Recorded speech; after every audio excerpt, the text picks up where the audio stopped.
Tonight we walk together along an ancient path, one worn smooth by millions of footsteps over 25 centuries. This is the path the Buddha himself traveled, not to some distant paradise, but into the very heart of this present moment.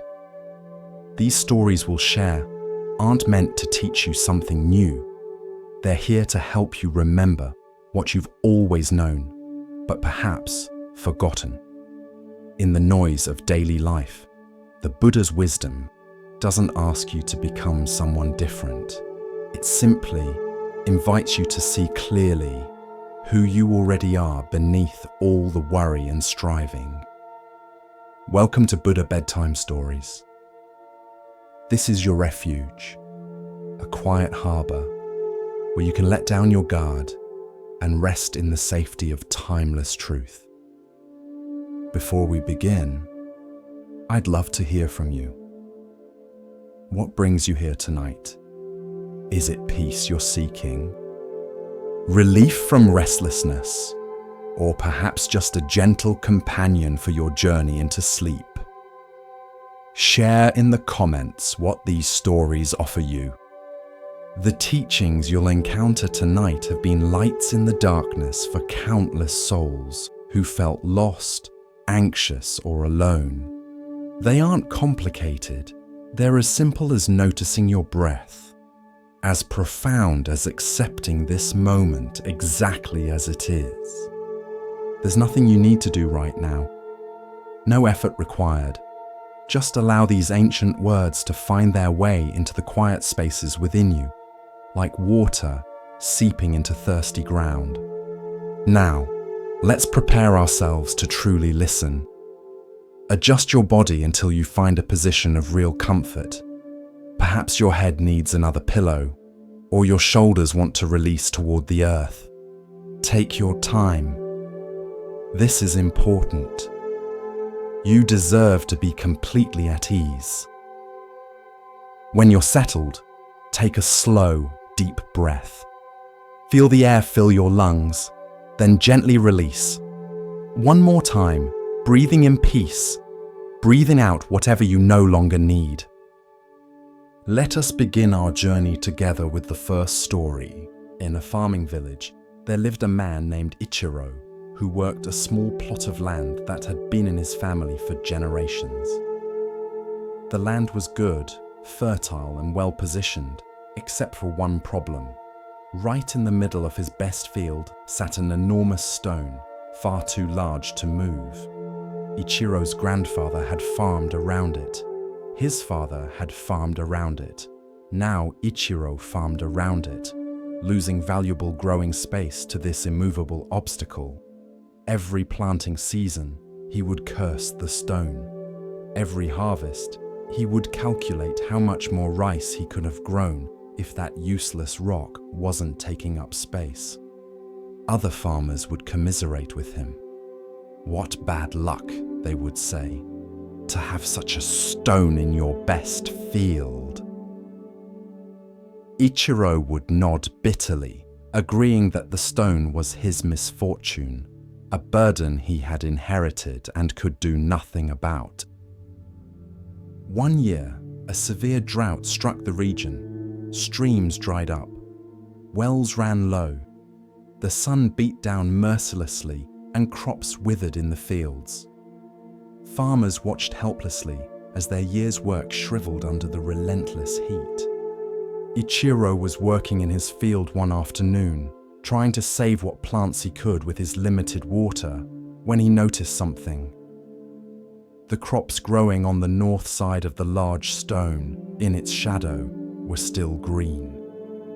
While plants in full sun were dying, the ones protected by the stone's shade during the hottest part of the day were surviving. Ichiro sat down on the stone, really looking at it for the first time in years. This useless obstacle had just saved a portion of his crop. The shadow he had never paid attention to, the shade he had never valued, was the difference between some harvest and no harvest. As the drought continued, Ichiro began using the stone strategically. He planted his most vulnerable crops on its shaded side. He stored water containers against it, where the shade kept the water cooler. He rested against it during the hottest hours, conserving his energy in its shelter. By the end of that difficult season, Ichiro had one of the better harvests in the village. His neighbors asked him his secret, and he pointed to the stone. "That stone," they said. "But you've always cursed that stone. You've always called it useless." "I was wrong," Ichiro replied simply. "I called it useless because I was only thinking about what I wanted to use it for. I wanted the space it occupied. I wanted to plant where it stood, but the stone was never useless. I was just blind to its uses. It was providing shade, shelter, coolness. All along it had value. I just couldn't see it because I was so focused on what it prevented me from doing." A traveling monk who heard this story stayed to talk with Ichiro. "This is a profound teaching," the monk said. "We spend our lives surrounded by things we call useless, obstacles we resent, circumstances we wish were different. But often these things have value we don't recognize because we're only looking at them from one angle, in one season, for one purpose." Ichiro nodded. "I spent 20 years hating that stone, 20 years of resentment and frustration. And all that time, the stone was just being stone. It wasn't trying to hurt me.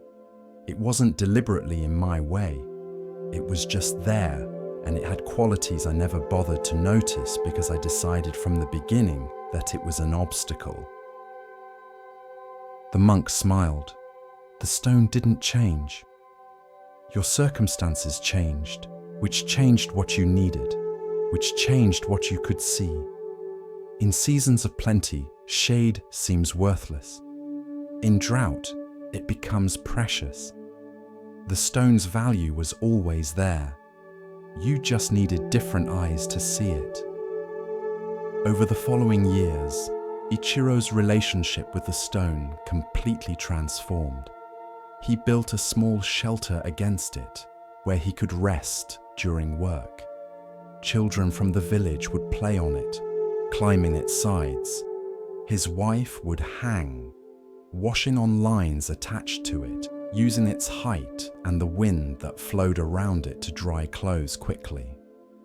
In winter, its mass absorbed sun during the day and radiated warmth in the evening. The stone that had seemed like nothing but an obstacle became the center of the farm's life. Ichiro would sit against it in the evening, feeling its sun-warmed surface against his back, and marvel at his former blindness. "I thought I knew what this stone was," he would tell visitors. "I thought it was useless, in the way, bad luck. But I was judging it by one criterion only. Could I plant rice where it stood? When the answer was no, I stopped looking. I never asked what else it might offer. I never wondered if it had value I wasn't seeing. I just decided it was worthless and carried that judgment for 20 years." A young farmer came to Ichiro for advice, complaining about his own problems. His field was too shady, too many trees, not enough open space for crops. "I'll never be successful," the young man said bitterly. "My land is wrong for farming." Ichiro took him to see the stone. "This stone was wrong for my purposes too, until the day it wasn't, until the day circumstances revealed value I had never seen. Your shady field might be wrong for rice, but what might it be right for? What grows well in shade? What animals prefer forest? What uses does shade have that open sun doesn't?" He placed his hand on the stone. "Don't spend 20 years resenting what you have, because it isn't what you wish you had. Look more carefully, change your angle, wait for different seasons. Most things have value. We just don't always have the eyes to see it, or the circumstances that reveal it. The young farmer took this teaching to heart. Instead of trying to clear his shady land for rice, he planted mushrooms, which thrived in the dim forest floor. He kept bees, which loved the diverse flowers that grew in the dappled light. He harvested medicinal herbs that required shade.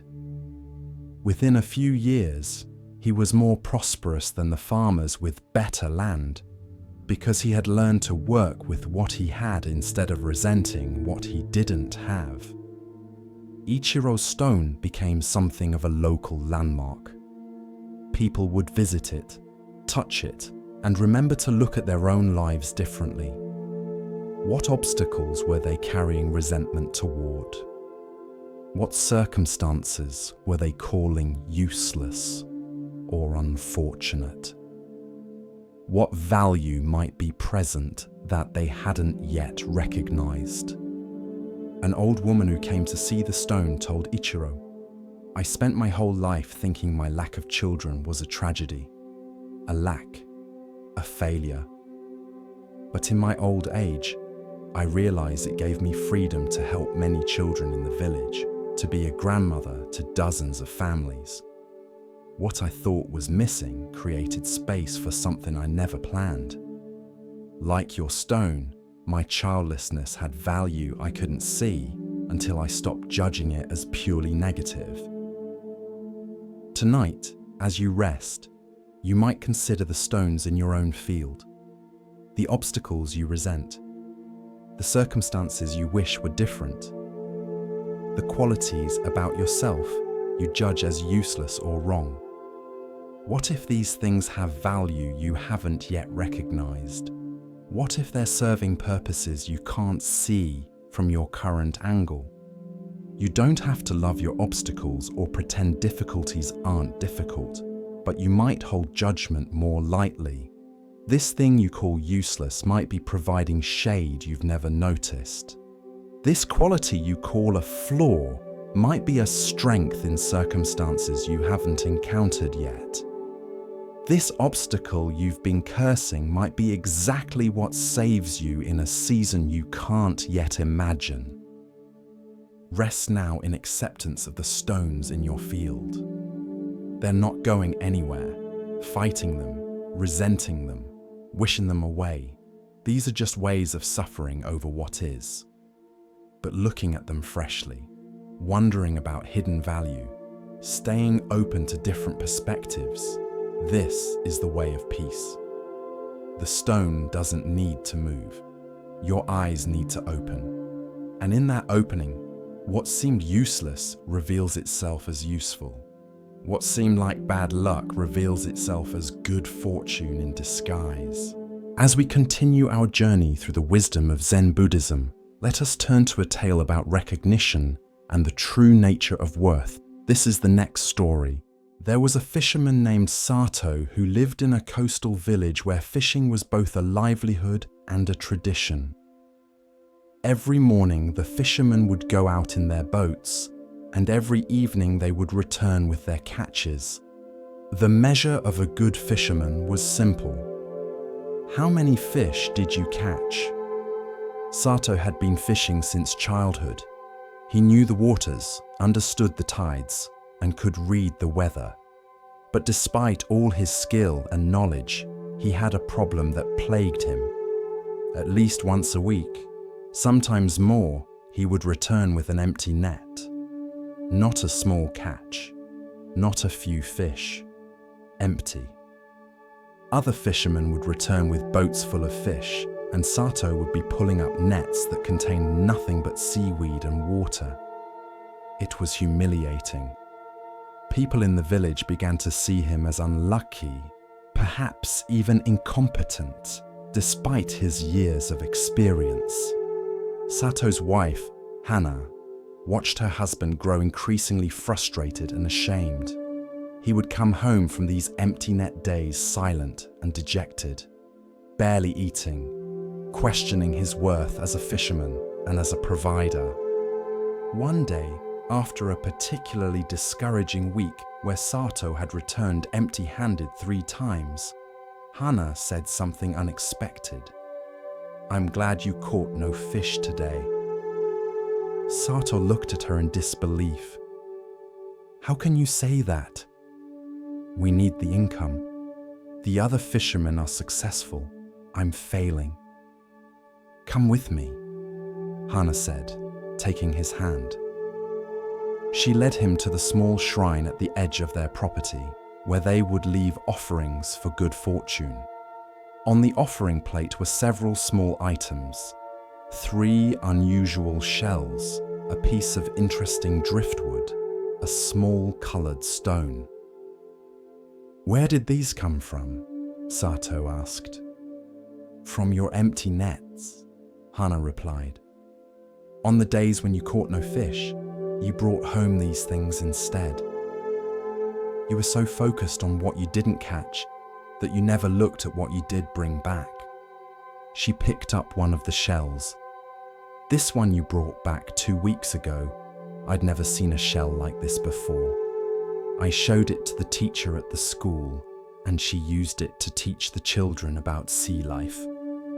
Those children learned something beautiful from your empty net." She picked up the driftwood. "This piece is so interesting in shape that the temple carver asked if he could use it for a small Buddha statue. Your failure brought something that will become sacred art." Sato looked at these objects with new eyes. He had indeed pulled them from his nets on empty days, but he had seen them as worthless, just debris that mocked him by taking the place of fish. "But we can't eat shells and driftwood," he protested. "We need fish to sell." "We need some fish," Hana agreed, "and you catch enough on your successful days. But these empty net days bring other things, things with value that can't be measured in money, and they bring something else too." "What?" "They bring your presence home to me," she said quietly. "On days when you catch many fish, you come home exhausted but proud, and you spend the evening repairing nets and equipment, already planning the next day.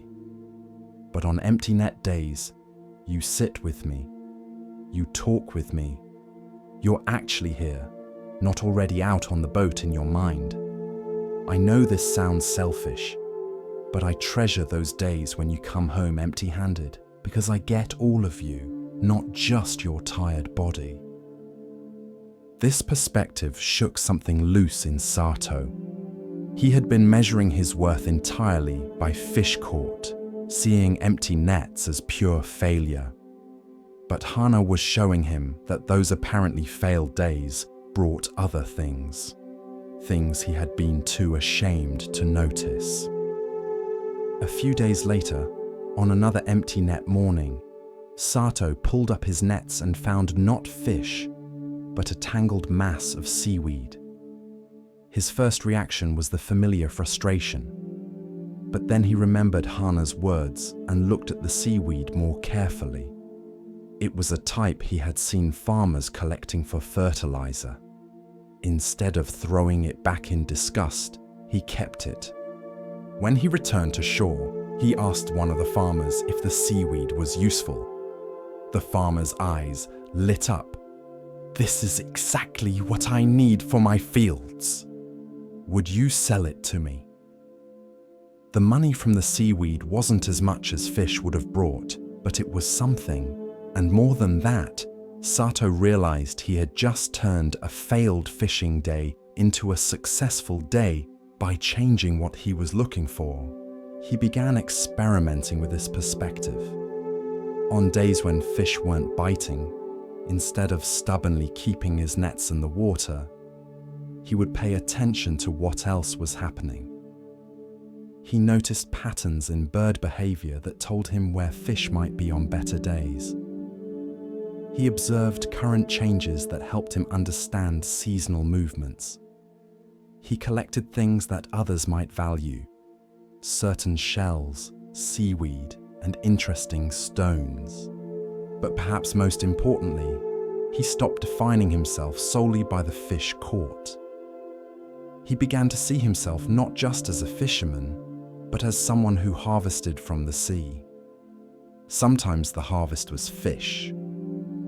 Sometimes it was knowledge. Sometimes it was presence of his wife. Sometimes it was objects that others valued for reasons he had never considered. Other fishermen noticed the change in Sato. He no longer came to shore on empty net days looking defeated and ashamed. He seemed interested in what he had found, curious about the day's experience even if it hadn't been conventionally successful. One young fisherman who was struggling with his own inconsistent catches asked Sato, "How do you stay positive when you fail?" "I stopped calling it failure," Sato replied. "Some days I catch fish. Some days I catch other things. Some days I catch nothing but return with more understanding of the sea. Every day has value if I'm looking for value rather than defining success narrowly." He showed the young fisherman his collection of interesting finds from supposedly failed days. "If I had been catching fish every single day, I never would have noticed any of this.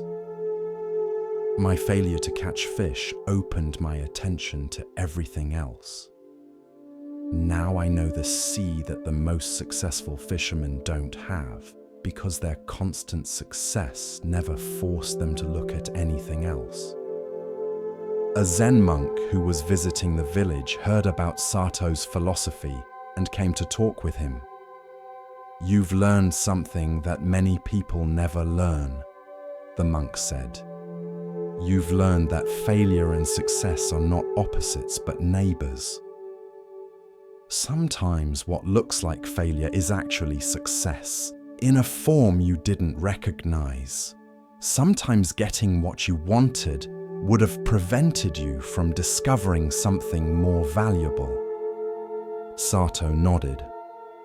"For years, I prayed to the sea gods to never return with empty nets.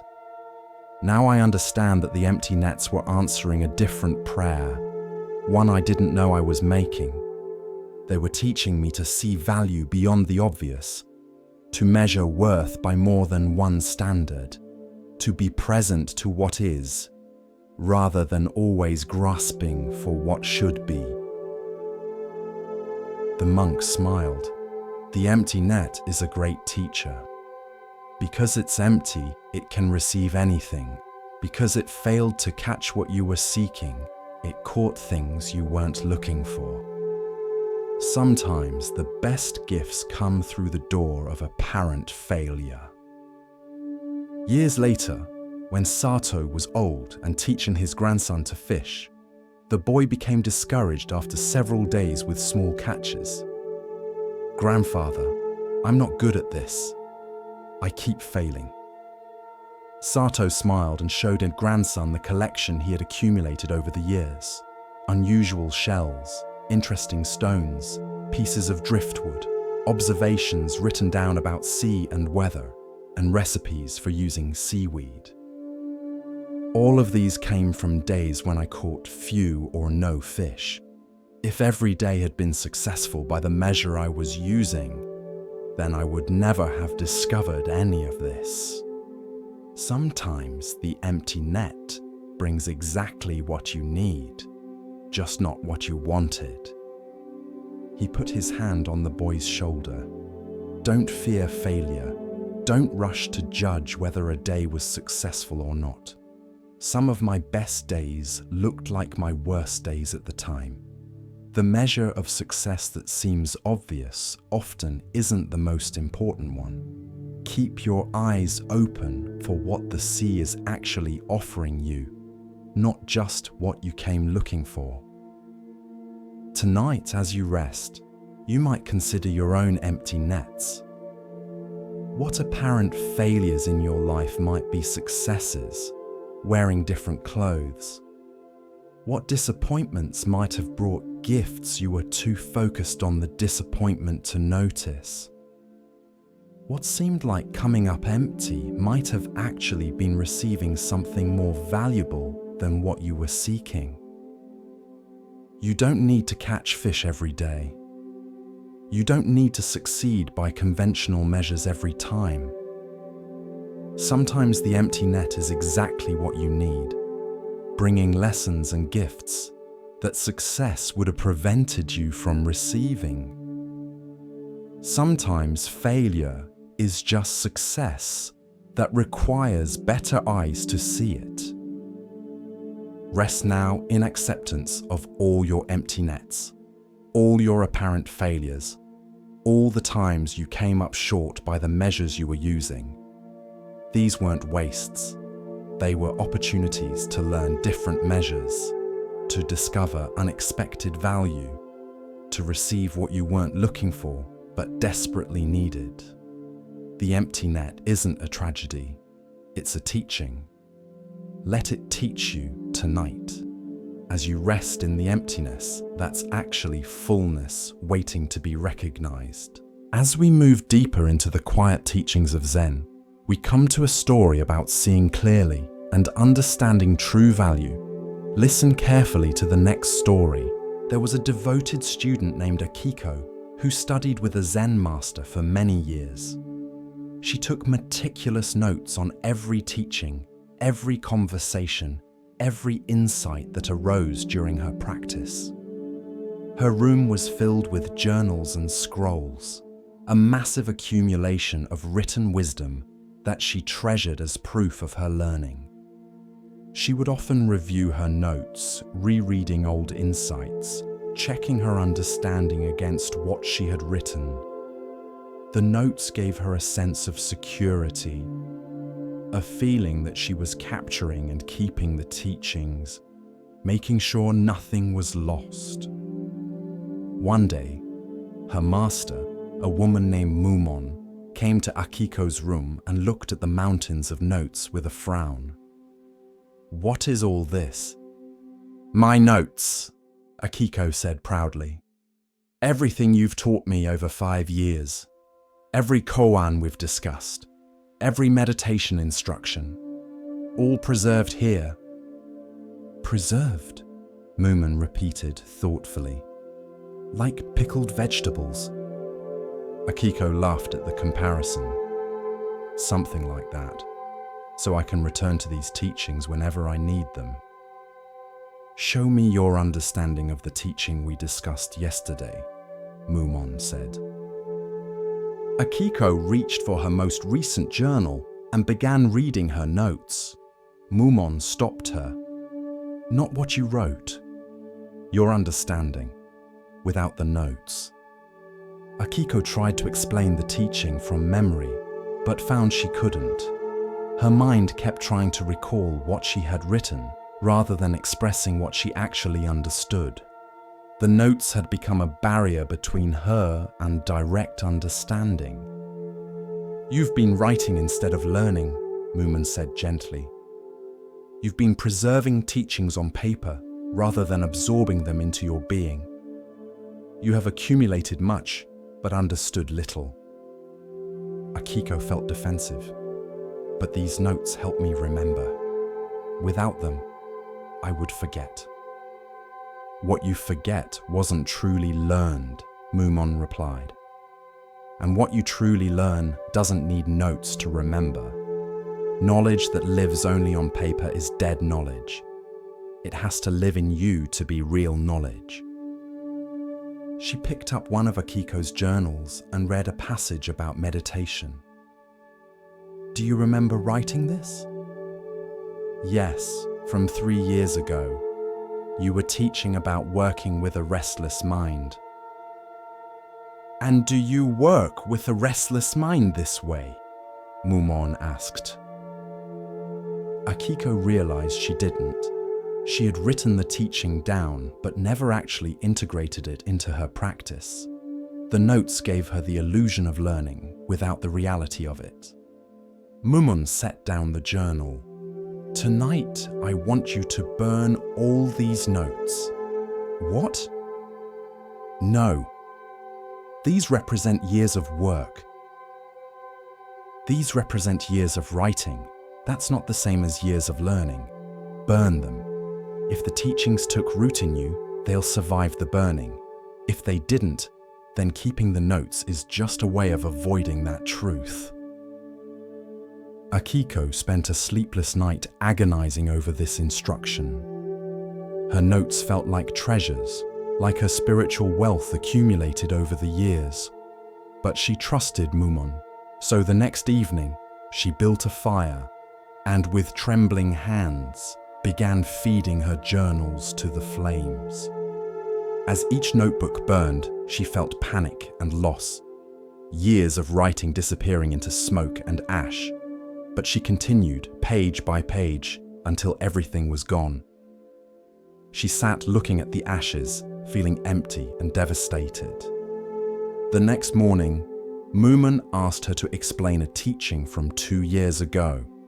Without her notes to consult, Ichiro had to reach for what she actually remembered, what had actually integrated into her understanding.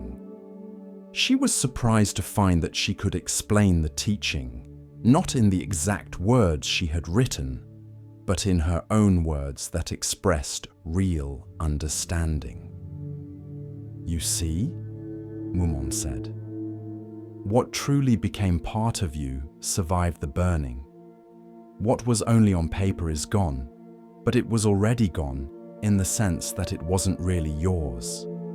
You possessed the notes, but you didn't possess the understanding they were meant to point toward." Over the following weeks, something shifted in Ichiro's learning.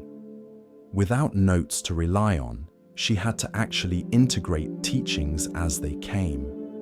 She had to pay a different kind of attention, not the attention of someone recording for later, but the attention of someone learning for now. She discovered that taking notes had been a way of deferring understanding. "I'll write this down and understand it later," she would think. But later never came. The act of writing created the illusion of learning while allowing actual learning to be postponed indefinitely. Now, without that crutch, she had to understand immediately. She had to ask questions in the moment rather than writing down words to puzzle over later. She had to practice teachings directly rather than preserving them for future practice. Her understanding deepened rapidly. The teachings weren't sitting on paper waiting to be reviewed. They were living in her actions, her responses, her way of being in the world. "Why did you have me burn the notes?" Ichiro asked Mumon one day. "Was it to punish me for relying on them?" "Not punishment," Mumon replied. "Liberation. You were carrying a library but not living the teachings. The notes made you feel like a good student, like you were capturing and preserving wisdom. But actually, they were preventing you from being transformed by that wisdom. You were collecting teachings like butterflies in a jar, beautiful but dead, instead of learning to fly." She looked at Ichiro directly. The teachings aren't meant to be possessed. They're meant to be embodied. You can't embody something while you're busy writing it down and filing it away. The burning freed you from the illusion that learning means accumulating words on paper. A fellow student who still took extensive notes heard about Ichiro's burned journals and was horrified. "How can you not take notes? How will you remember everything?" "I don't remember everything," Ichiro admitted. "I remember what matters. What doesn't stick naturally wasn't ready to be integrated anyway. Before, I had notes on hundreds of teachings I didn't understand or practice. Now I have no notes, but I actually live the teachings that have taken root." The other student wasn't convinced, but months later came back to Ichiro. I've been thinking about what you said. I realized I hide behind my notes. I write things down instead of changing my behavior. I accumulate teachings instead of applying them. Maybe I need to burn my notes too. Maybe, Ichiro said. Or maybe you just need to recognize that the notes are a tool, not the goal. They can serve learning if you use them as temporary scaffolding that you eventually remove. But if you treat them as the achievement itself, they become obstacles. Years later, when Ichiro became a teacher herself, she had an unusual policy. Students could take notes during the teachings, but at the end of each month, they had to burn them. If you understood, you don't need the notes, she would tell them. If you didn't understand, the notes won't help you. They'll just give you the illusion of understanding, while the real thing eludes you. Some students resisted this practice. But what if I forget important things? Then they weren't that important, Ichiro would reply, or they weren't meant for you at this time. Trust that what you need to remember will stay with you.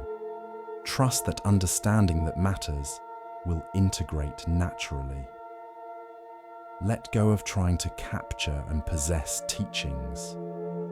Let them flow through you, keeping what sticks and releasing what doesn't. One student said, "But I learn by writing. The act of writing helps me process and remember." "Then write," Ichiro allowed. "But burn your notes afterward." Let writing be a process of learning, not a product of learning. Let it be the act of digestion, not the attempt at preservation. Write to understand in the moment, not to have something to refer back to. She showed them her empty shelves where journals used to be. "I'm lighter now.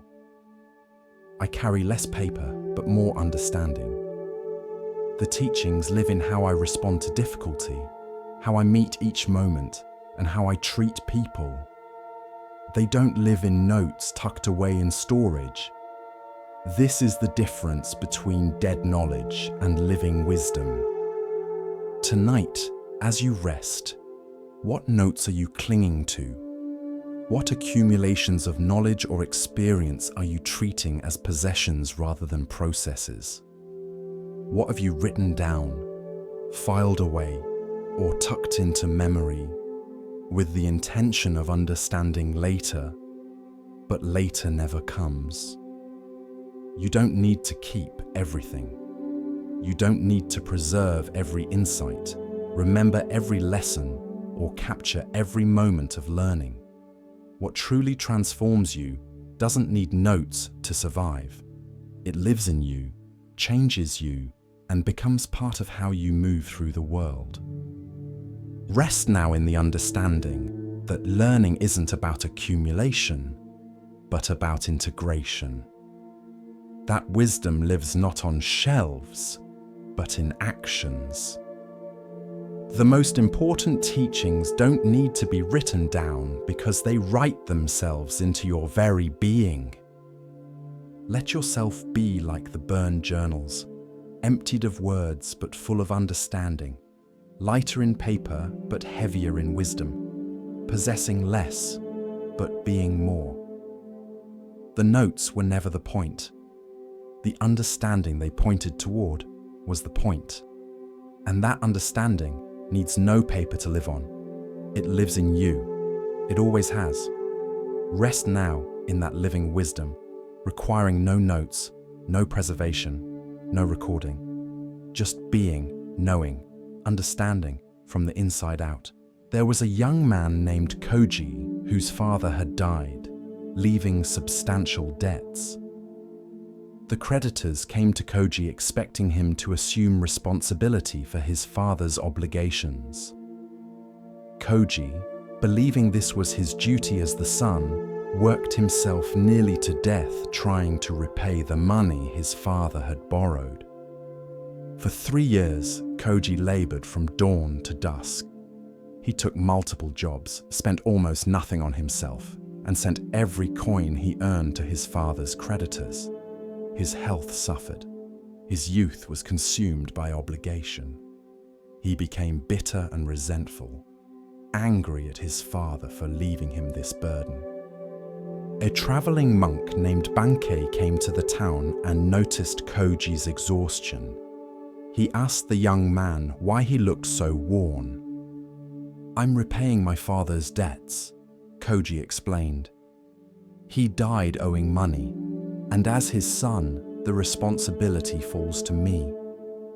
"Did you borrow this money?" Bankei asked. "No, my father did."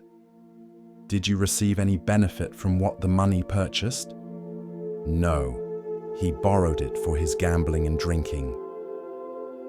"Then why are you repaying it?" Koji looked at the monk in confusion. "Because I'm his son. Because the creditors say I must. Because it's my duty." Bankei shook his head gently. "You can choose to repay debts that aren't yours. That's your choice, but understand that you're choosing it, not that you must do it. Your father's choices were his own. His debts were his own. They died with him. The creditors may pressure you, society may tell you it's your obligation, but actually you're free. You've been carrying a burden that was never yours to carry." Koji felt anger rise in him. "So I should just abandon my father's debts? That would dishonor his memory." "Is working yourself to death to pay for his gambling honoring his memory?" Bankei asked quietly. "Or is it perpetuating the harm he caused? Your father made choices that hurt himself and others. You don't honor him by destroying yourself for those choices. You honor him by living differently, by not continuing the cycle of harm." This conversation shook something loose in Koji. He had never questioned the assumption that his father's debts were now his. Everyone had told him this was his duty, and he had accepted it without examination. He began asking questions. Legally, were his father's debts actually his responsibility? He discovered they were not. The creditors had relied on his sense of filial duty and his ignorance of his legal rights. He had been free all along, but hadn't known it. Koji stopped making payments on his father's debts. The creditors threatened and complained, but they had no legal claim on him. He used his labor now to build his own life, to recover his health, to create a future not defined by his father's mistakes. Some people in the village criticized him.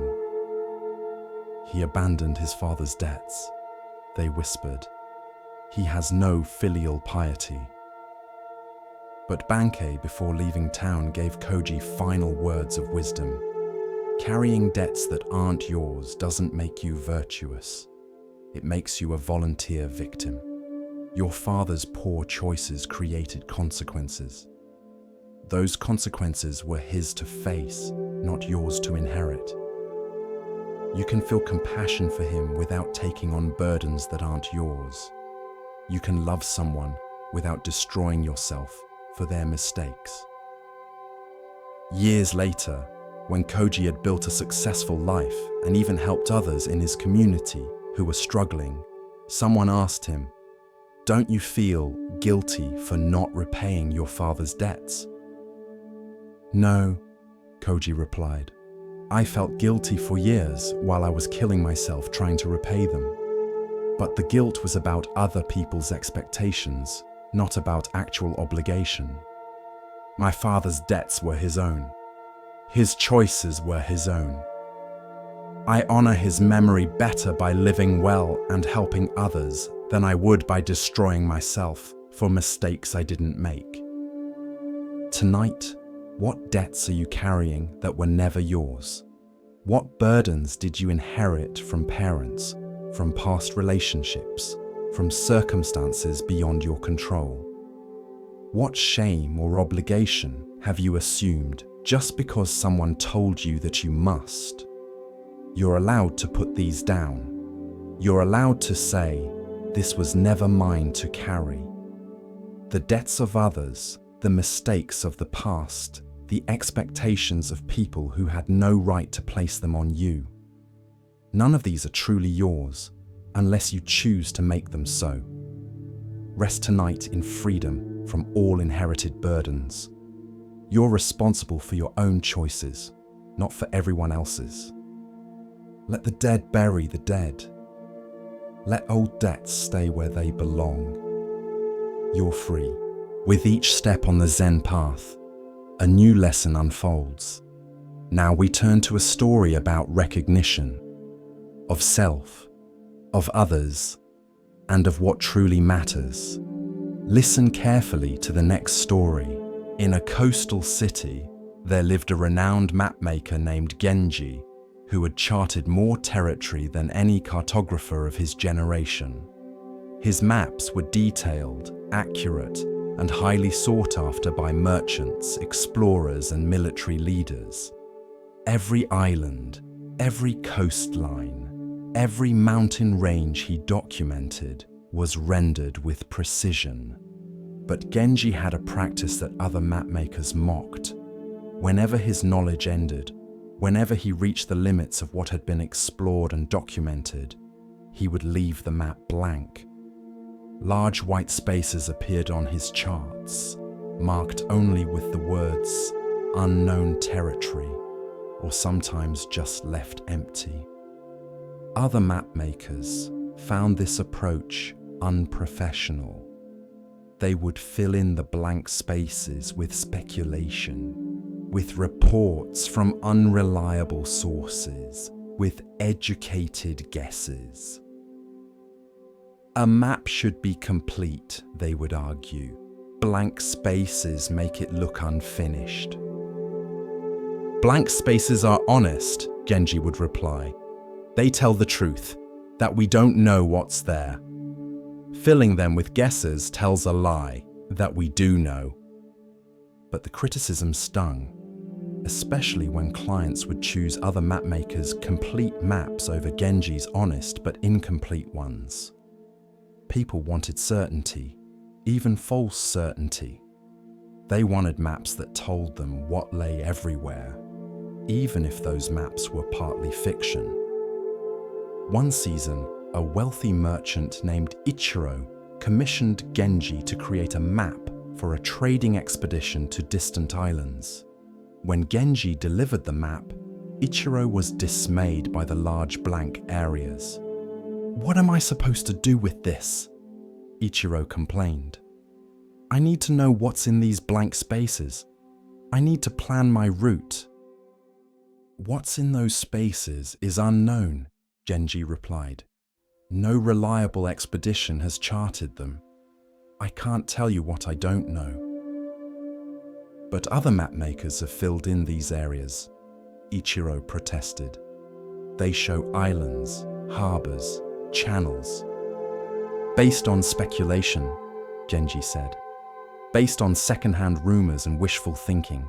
If you sail using those maps, you'll be navigating by fantasy. My blank spaces at least tell you where certainty ends."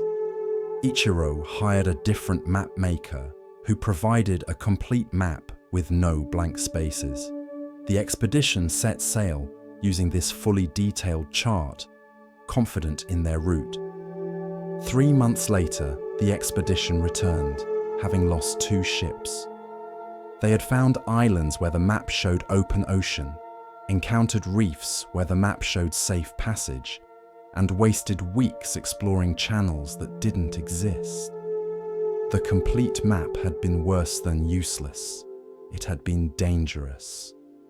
Ichiro returned to Genji, chastened. "Your blank spaces would have saved lives. If I had known we were entering unknown territory, I would have proceeded cautiously. Instead, I trusted a map that pretended to know, and that false certainty led to disaster." Blank spaces scare people, Genji acknowledged. They remind us how much we don't know, how limited our understanding is. But pretending we know more than we do is worse than admitting our ignorance. The blank space says, be careful here, proceed thoughtfully, don't assume. The falsely filled space says, it's safe to trust this, which is a dangerous lie. Word spread about Ichiro's disaster and Genji's honest maps. More clients began to value the blank spaces, recognizing them as marks of integrity rather than incompleteness. They learned to read Genji's maps differently.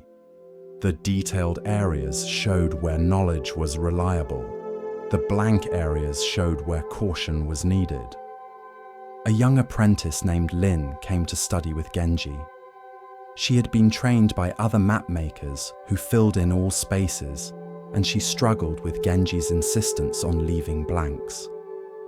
But we can make educated guesses, Lin argued. We know the general geography of the region. We can estimate where islands are likely to be. And we'd be wrong half the time, Genji replied. An educated guess isn't knowledge. It's speculation with a fancy name. If you mark speculation as if it's fact, you're lying to whoever uses your map. He spread out several maps on his table, his own with its blank spaces, and competitors' maps of the same regions with every space filled. These complete maps look more professional, more finished. But which is more honest? Which better serves someone trusting their life to the information? Lin began to understand, but still she resisted. People don't want to be told we don't know. They want answers, even imperfect ones. Then they want comforting lies rather than uncomfortable truths, Genji said. And it's not our job to provide comforting lies. Our job is to chart what's known and clearly mark what's not. The blank space is information. It tells you something important. Here be dragons, or at least here be unknowns. Proceed carefully. Over time, Lin learned to value the blank spaces. She discovered that leaving areas blank required as much skill as filling them in. You had to know exactly where certainty ended, had to resist the temptation to extend your knowledge beyond its actual limits, and had to be comfortable with admitting you didn't have all the answers. One day, an explorer returned from a region Genji had left blank on his maps. The explorer had detailed charts of what was actually there. Your blank space wasn't really blank, the explorer said, showing Genji islands and coastlines that had been unknown before. Now it's not blank, Genji agreed, carefully adding the new information to his map. But it was blank until you explored it. That's how honest maps work. They grow as knowledge grows, but they never pretend to knowledge we don't have. He looked at the transformed map. See how the blank space has been replaced with detail. That's how it should happen. First honest acknowledgement of ignorance, then actual exploration, then knowledge replacing the unknown. But some map makers skip the first step and go straight to filling in spaces with imagination, which prevents anyone from recognizing what actually needs to be explored. Years later, Genji's blank spaces became the very thing that made his maps valuable. Explorers would deliberately seek out the blank spaces on Genji's maps, knowing these marked genuinely unexplored territory rather than cartographic guesswork. Military leaders trusted Genji's maps precisely because they showed where trust should end. A historian interviewing Genji late in his life asked, Don't the blank spaces bother you? Don't you wish you could fill in all the unknown areas before you die? No, Genji replied without hesitation. The blank spaces are the most honest things on my maps. They say, I don't know, which is often the truest thing a person can say. I could fill them with speculation and fantasy, making maps that look complete. But I'd rather make true maps. He gestured to his life's work, hundreds of maps, all marked with careful detail where knowledge existed and honest blankness where it didn't. These blank spaces are my legacy. They're me admitting the limits of my knowledge, refusing to pretend omniscience, valuing truth over completeness. Every mapmaker who fills in the unknown with guesses is choosing ego over integrity. I choose integrity. The historian looked at a particularly large blank space on one map. Will this ever be filled in? Perhaps, Genji said. Perhaps someone will explore that region and bring back reliable information, or perhaps it will remain blank forever. Either way, my map is honest right now, which is all any map can be. The mapmaker who fills in that space with speculation is making a map that's dishonest right now, in the hope that by accident he might be correct later. That's not mapmaking. That's gambling. Tonight, as you rest, you might consider the blank spaces in your own understanding. Where are you filling in unknowns with speculation, pretending certainty you don't have, telling yourself and others you know things you actually don't? What would it mean to leave those spaces blank, to honestly mark them as unknown? The blank space isn't a failure. It's honesty. It's saying, I don't know, instead of offering false certainty. It's admitting the limits of your understanding rather than pretending those limits don't exist. This feels vulnerable because we're taught that certainty is strength and uncertainty is weakness. But actually, false certainty is weakness disguised as strength, while honest uncertainty is strength willing to show itself. Rest now in your blank spaces. Let yourself not know what you don't know. Let yourself mark large areas of your life, your future, your understanding as unknown territory. This isn't an admission of failure, it's commitment to truth. The mapmaker with blank spaces serves better than the one with false completeness. So do you. Your honest I don't know is more valuable than anyone's false I'm certain. Sleep in the blank spaces tonight where truth lives. There was a master calligrapher named Ichiro who had devoted her entire life to the art of beautiful writing. For 60 years, she had practiced daily, creating works that were displayed in temples and palaces throughout the land. Her characters were considered the finest of her generation, but as she grew old, her hands began to shake. The tremor was slight at first, barely noticeable, but gradually it worsened, until she could no longer create the smooth flowing lines that had been her signature. The characters she wrote became jagged, uneven, broken by the involuntary movements of her aging hands. Ichiro was devastated. Calligraphy was not just her work, it was her identity, her life's purpose. She had defined herself through her art for 60 years. Now, unable to produce the quality of work she had maintained for decades, she felt her life was over. If she couldn't create beautiful calligraphy, what was she? She stopped taking commissions. She stopped teaching students. She sat in her studio, staring at blank paper, unable to bring herself to create imperfect work. Each day felt like waiting for death. as if her life had ended, even though her body continued.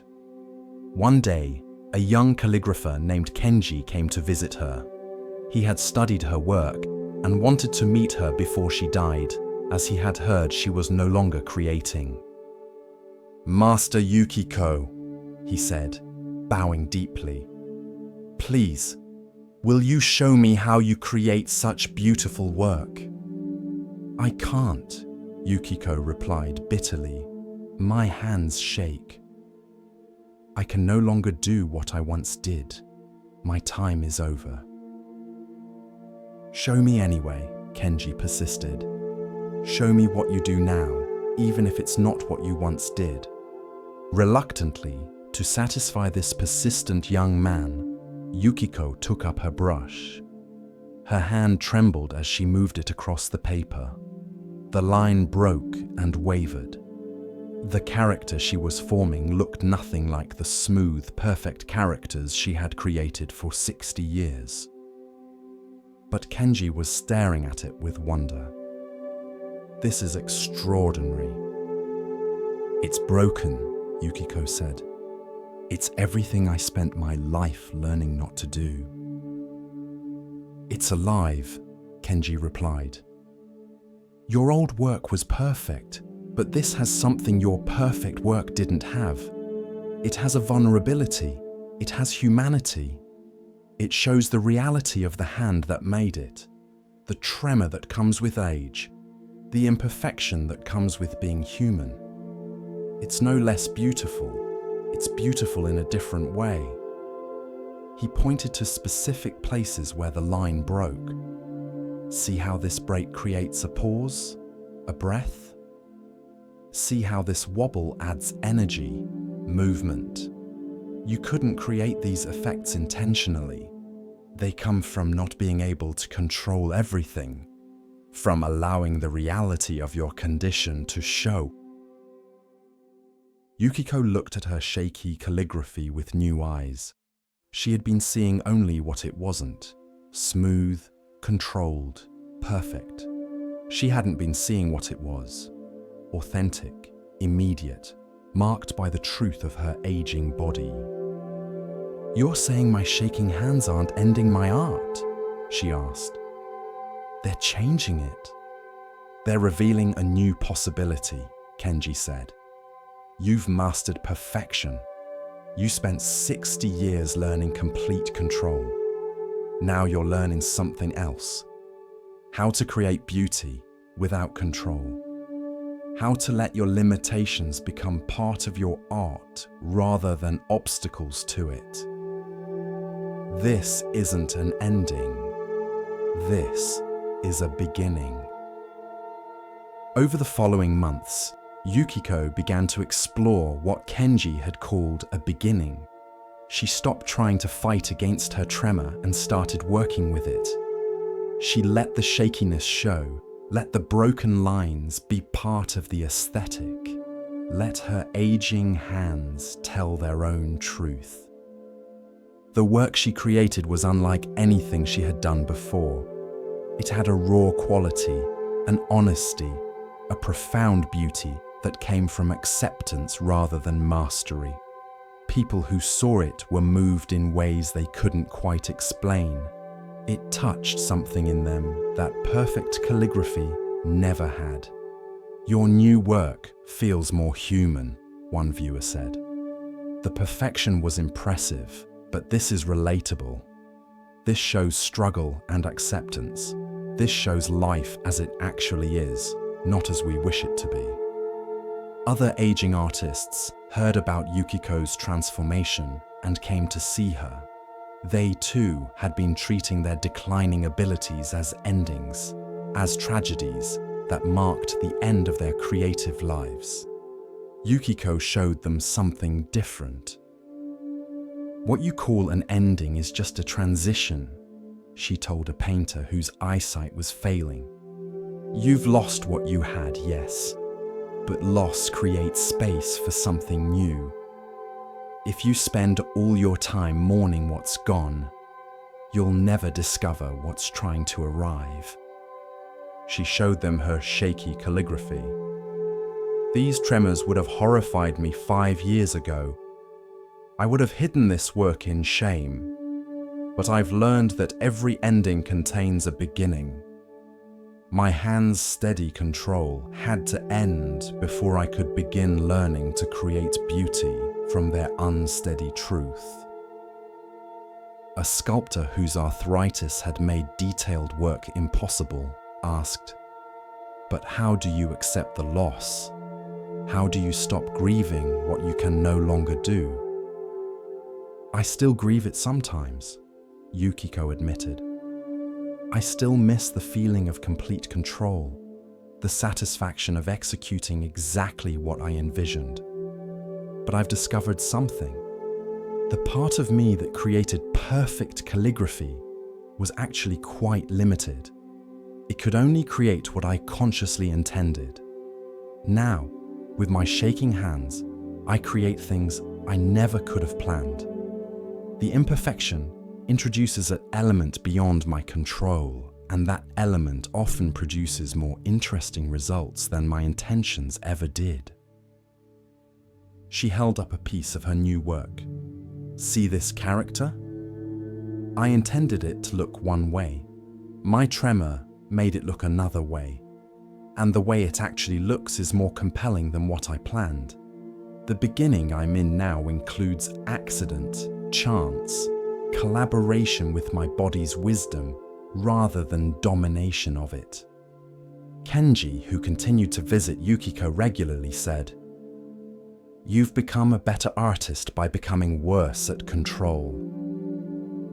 Your mastery now includes accepting what you can't master. That's a higher skill than perfect technique ever was." Yukiko nodded. "When I had complete control, I could only create versions of what I already knew. Now, with partial control, I'm discovering things I didn't know were possible. The ending of my old art was the beginning of art I couldn't have created any other way." A Zen master who collected calligraphy commissioned a piece from Yukiko. When she delivered it, with all its shaky lines and broken strokes, he hung it in his meditation hall's place of honor. "This shows the essence of Zen," he told his students. "Perfection is static, fixed, dead. This work is dynamic, alive, accepting of change and impermanence." The master's tremor isn't a flaw in the work. It's the work teaching its deepest truth. That beauty includes imperfection. The endings contain beginnings. That loss creates space for discovery. Yukiko lived another 15 years, creating what many considered her finest work during this period. Critics called her late-style revolutionary, noting how it had influenced a generation of younger artists to embrace imperfection and vulnerability in their work. When she finally died at 85, still creating tremor-marked calligraphy to the end, her students gathered to remember her. They spoke of her two periods, the 60 years of perfect control and the 15 years of acknowledged tremor. "Which period was greater?" a young student asked. An older student replied, "She was always great." But she became wise only in her second period, when she learned that endings contain beginnings. When she discovered that what you lose forces you to find what you didn't know was there. When she understood that every door that closes reveals another door you weren't seeing before. Tonight, as you rest, what endings are you mourning? What losses are you treating as pure conclusions with nothing beyond them? What abilities, relationships, or circumstances have ended that you're grieving, as if ending means death rather than transition? Every ending contains a beginning you can't see yet. The closing of one possibility opens others that couldn't have opened if the first possibility had continued. Your losses aren't just subtractions. They're also additions of space, of new potential, of directions you couldn't have gone while the old way remained available. What's ending in you right now isn't your conclusion, it's your transition. Something is completing, so something else can begin. The tremor that seems to be ruining your perfect lines is actually creating new kinds of beauty you couldn't have achieved through control alone. Rest now in acceptance of endings as beginnings in disguise. What's leaving is making room. What's breaking is revealing. What's ending is beginning, just not in ways you can recognize yet. Trust the ending. It knows what it's doing. Every conclusion contains a hidden opening, and you're moving toward it even as you mourn what's closing behind you. Sleep now in the space between ending and beginning, knowing that this space itself is fertile ground where something unexpected and beautiful is already starting to grow. As our exploration of Zen Buddhism deepens, let us listen to a story that reveals how true worth is often overlooked. Here starts the next story. In a monastery where monks practiced intensive meditation, there was a monk named Genzo, who struggled more than any of the others. While his fellow monks seemed to make progress, reporting experiences of insight and clarity, Genzo felt nothing but confusion and exhaustion. He tried so hard. He would sit in meditation until his legs ached and his back screamed. He would concentrate fiercely, trying to force his mind into the states he read about in the sutras. He would stay up late studying, trying to understand intellectually what he couldn't grasp experientially. But nothing seemed to work.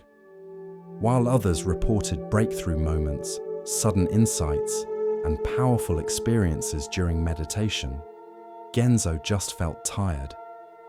So tired that he would sometimes fall asleep during meditation sessions, which filled him with shame. The other monks were achieving enlightenment, and he couldn't even stay awake. The monastery's teacher, Master Dogen, watched Genzo's struggle with patient concern. He saw how the young monk was wearing himself out, how the desperate striving was actually creating obstacles rather than removing them. One day, after Genzo had fallen asleep during meditation yet again and woken up mortified, Dogen called him aside. "Genzo, you look exhausted. When did you last sleep a full night?" "I can't afford to sleep, Master. I'm so far behind the others. I need to practice more, not less." "Go to your room and sleep," Dogen said gently. "That's not a suggestion. It's an instruction. Sleep for as long as your body needs." Genzo was confused but obedient. He went to his room, lay down, and immediately fell into the deepest sleep he'd had in months. He slept through the afternoon, through the evening meditation, through the night, and into the next morning. When he finally woke, something was different. He couldn't name what had changed, but the world looked somehow clearer. The desperate striving that had consumed him was just gone. He felt a quietness inside that he'd never experienced before. He went to find Dogen, unsure what to say about this strange shift. "Master, something happened while I slept, but I don't know what. I feel different, but I didn't have any dramatic experience, any sudden insight. I just slept." Dogen smiled. "And in that sleep, you let go of trying. You let go of the desperate effort to achieve enlightenment. You stopped fighting with yourself. And in that letting go, what was always there became apparent." "But I didn't do anything," Genzo protested. "I just slept." The others have profound experiences during meditation. I fell asleep. Enlightenment isn't always dramatic, Dogen explained. Sometimes it's quiet. Sometimes it comes not through effort, but through the cessation of effort. You've been trying so hard to wake up that you couldn't see you were already awake. You needed to sleep, to let go, to stop trying, for what's always been true to become obvious. Over the following days, Genzo noticed that the peace hadn't left him. It wasn't a dramatic altered state. It was more like a background quietness, a sense of okayness that didn't depend on circumstances. The desperate seeking was gone, not because he had found what he was looking for, but because he had realized he'd never lost it. Other monks asked him what had happened. Did you have a breakthrough, a sudden awakening? I don't know, Genzo replied honestly. I just slept. And when I woke up, something had shifted. But it wasn't like lightning striking. It was more like clouds clearing and realizing the sky had been there all along. Master Dogen used Genzo's experience to teach others. Many of you are waiting for dramatic enlightenment experiences. Thunder and lightning, profound insights, altered states. But enlightenment is often more subtle than that. It's the quiet recognition of what's always been true. It's the simple shift from trying to be at peace to noticing the peace that's already here. Years later, when Genzo told his story to students, he would laugh at his younger self. I was trying so hard to wake up that I exhausted myself. I thought enlightenment was something to achieve through effort. But sometimes you have to stop trying to wake up and just let yourself sleep. Sometimes awakening comes through the door you're not watching. Tonight, stop trying so hard. Stop striving for perfect meditation or ideal relaxation or correct rest. Stop watching for enlightenment or breakthroughs or special experiences. Just sleep. Just let go. Just be tired and allow yourself rest without judgment. What you're seeking might come not through your effort, but through your willingness to stop efforting and simply be. Sleep through your own awakening if you must. It will be there when you wake. In an ancient temple, there lived a cat named Tama, who seemed to do nothing but sleep in the sun. While monks meditated, Tama napped. While monks worked, Tama lounged. While monks studied, Tama groomed herself lazily. To visitors, the cat appeared to be a freeloader, enjoying the temple's hospitality while contributing nothing. A new abbot arrived at the temple, a young man named Ryokan, who believed in efficiency and purpose. He was troubled by the cat's apparent uselessness. "That cat does nothing," he complained to the senior monks. "She just sleeps and eats. Why do we keep her?" The senior monks smiled but said nothing. They had learned long ago that Tama's purpose wasn't obvious to everyone immediately. Ryokan decided the cat had to earn her keep. He began assigning her duties: chase mice in the storage rooms, patrol the gardens for pests, anything productive. But Tama ignored these assignments. She continued her routine of sleeping in sunny spots, occasionally stretching, maintaining her serene presence. Frustrated, Ryokan announced his intention to find the cat a new home. "We cannot justify feeding an animal that serves no purpose." That very night, as if to prove his point, mice invaded the temple's grain storage. Ryokan rushed to wake the cat, to put her to work catching these pests. But he couldn't find her. She wasn't in any of her usual sleeping spots. Then he heard it, a soft, steady purring coming from the storage room. He opened the door and found Tama sitting perfectly still in the center of the room. She wasn't chasing mice. She wasn't even moving. She was just sitting, present, alert, purring quietly. And there were no mice in the room. Ryokan could hear them in the walls, could hear them trying to enter, but none crossed the threshold where Tama sat. Her mere presence, her calm watchfulness, was keeping them at bay. She didn't need to chase them. She didn't need to kill them. She just needed to be there.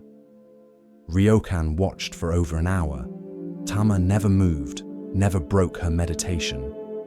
She was like a guardian statue, her presence creating a boundary that mice instinctively wouldn't cross. Finally, as dawn approached, she stood, stretched, and calmly walked out of the storage room, heading for her favorite sunny spot. The senior monks found Ryokan standing in wonder. "She does have a purpose," he said quietly. "Yes," one of the senior monks replied, "but not the purpose you imagined. You wanted her to chase and hunt. You wanted visible action, measurable productivity. But Tama's gift is presence. She protects through being, not through doing. The mice sense a predator and stay away. She doesn't have to work hard. She just has to be what she is." Another monk added, "We tried to train cats before Tama. Cats that were energetic hunters, always chasing, always catching.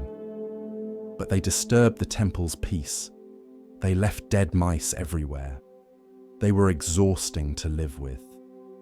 Tama protects quietly, peacefully, just by being present. Her seeming laziness is actually perfect efficiency." Ryokan bowed to the cat, who had settled into a patch of morning sun and was already falling asleep. "Forgive me, Tama. I judged your worth by my standards instead of understanding your actual purpose." From that day forward, Ryokan looked at everything in the temple differently. The old plum tree that no longer bore fruit he had planned to cut down.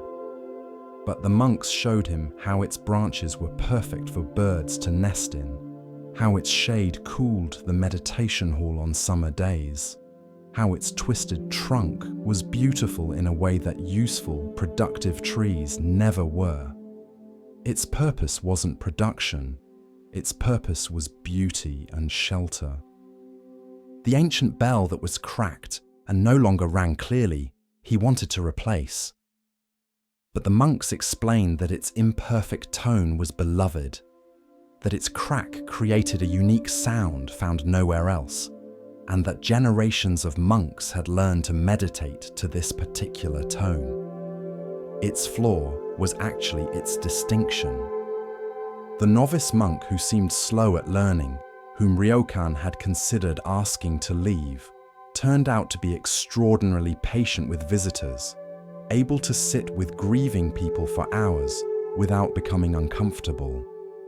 His slowness at intellectual tasks was balanced by his gift for compassionate presence.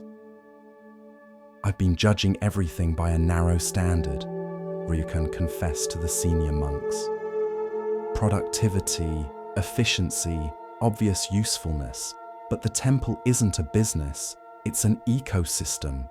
Everything has its place, its purpose, even if that purpose isn't immediately obvious or doesn't fit conventional measures of value." He spent hours watching Tama, learning from her.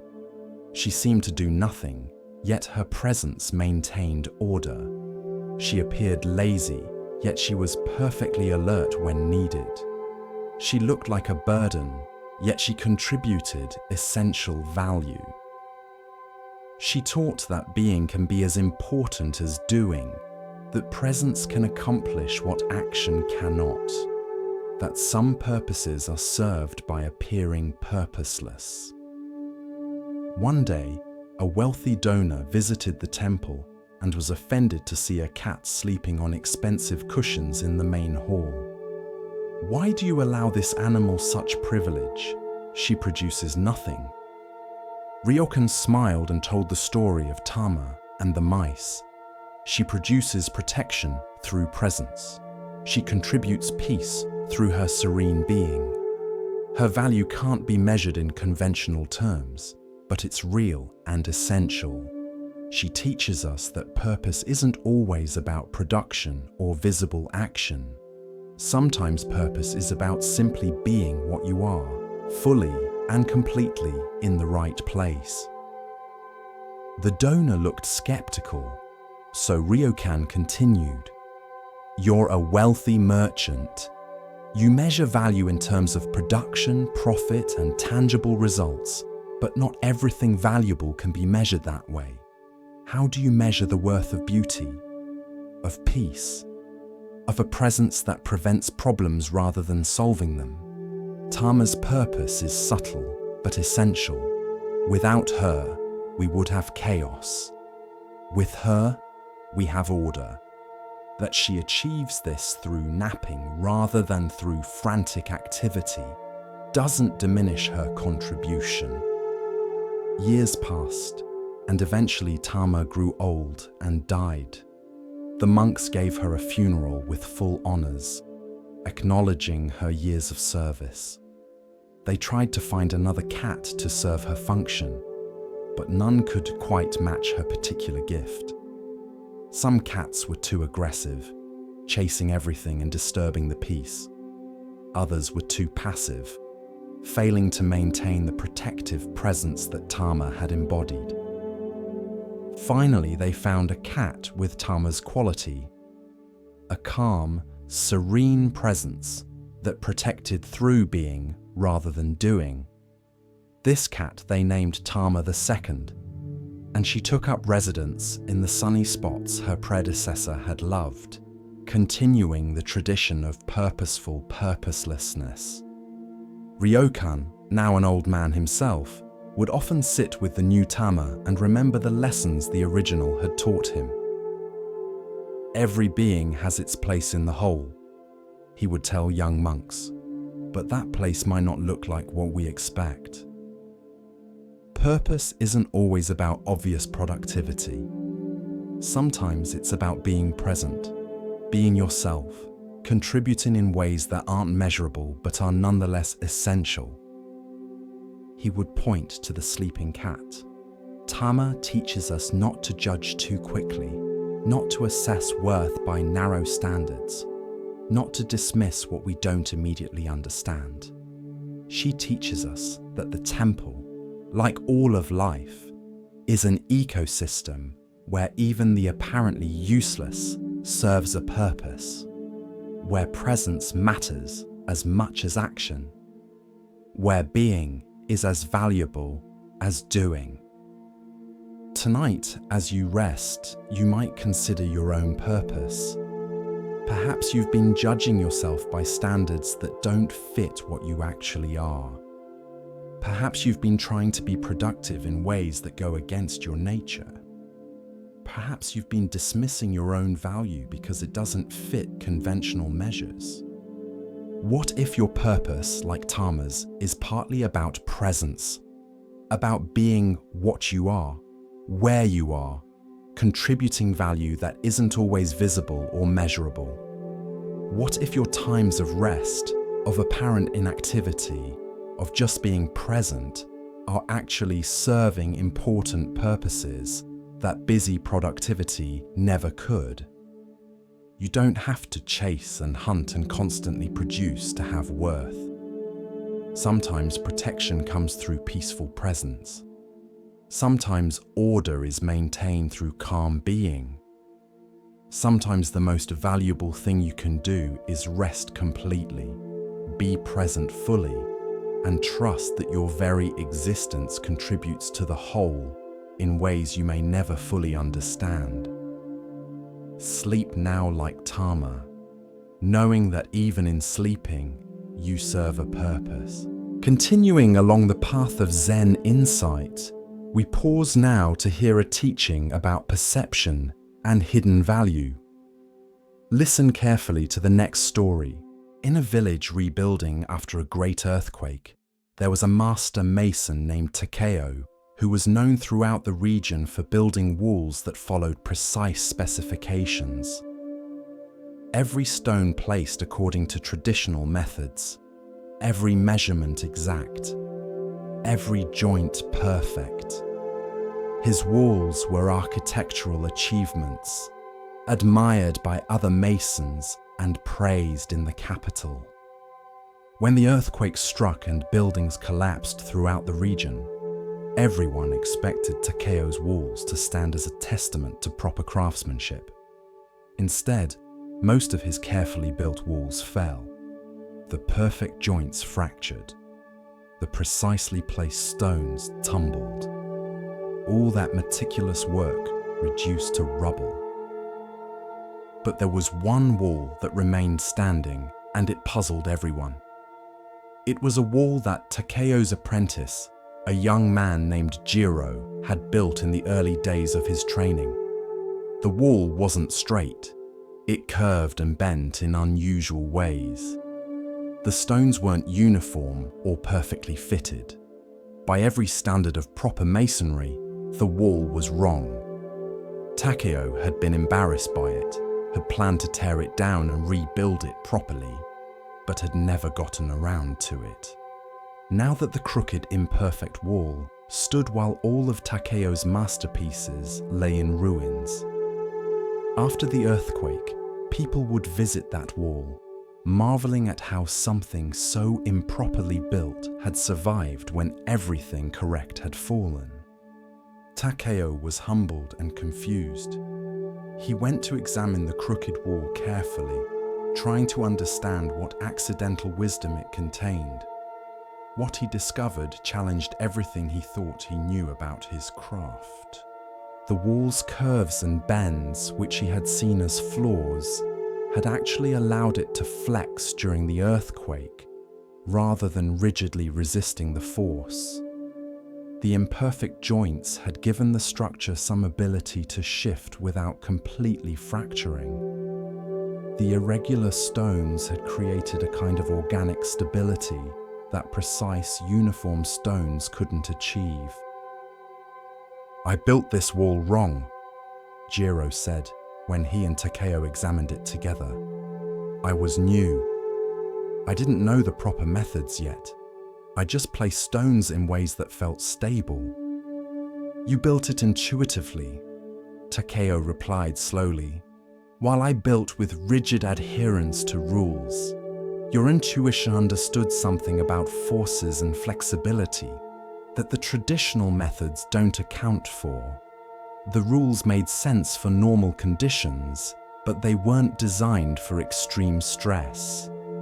Your ignorance of the rules allowed you to respond to the actual needs of the situation." An engineer from the capital came to study the surviving wall.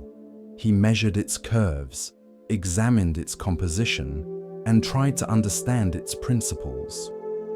"This wall shouldn't have stood," he said finally. "By every calculation, every principle of proper construction, it should have fallen.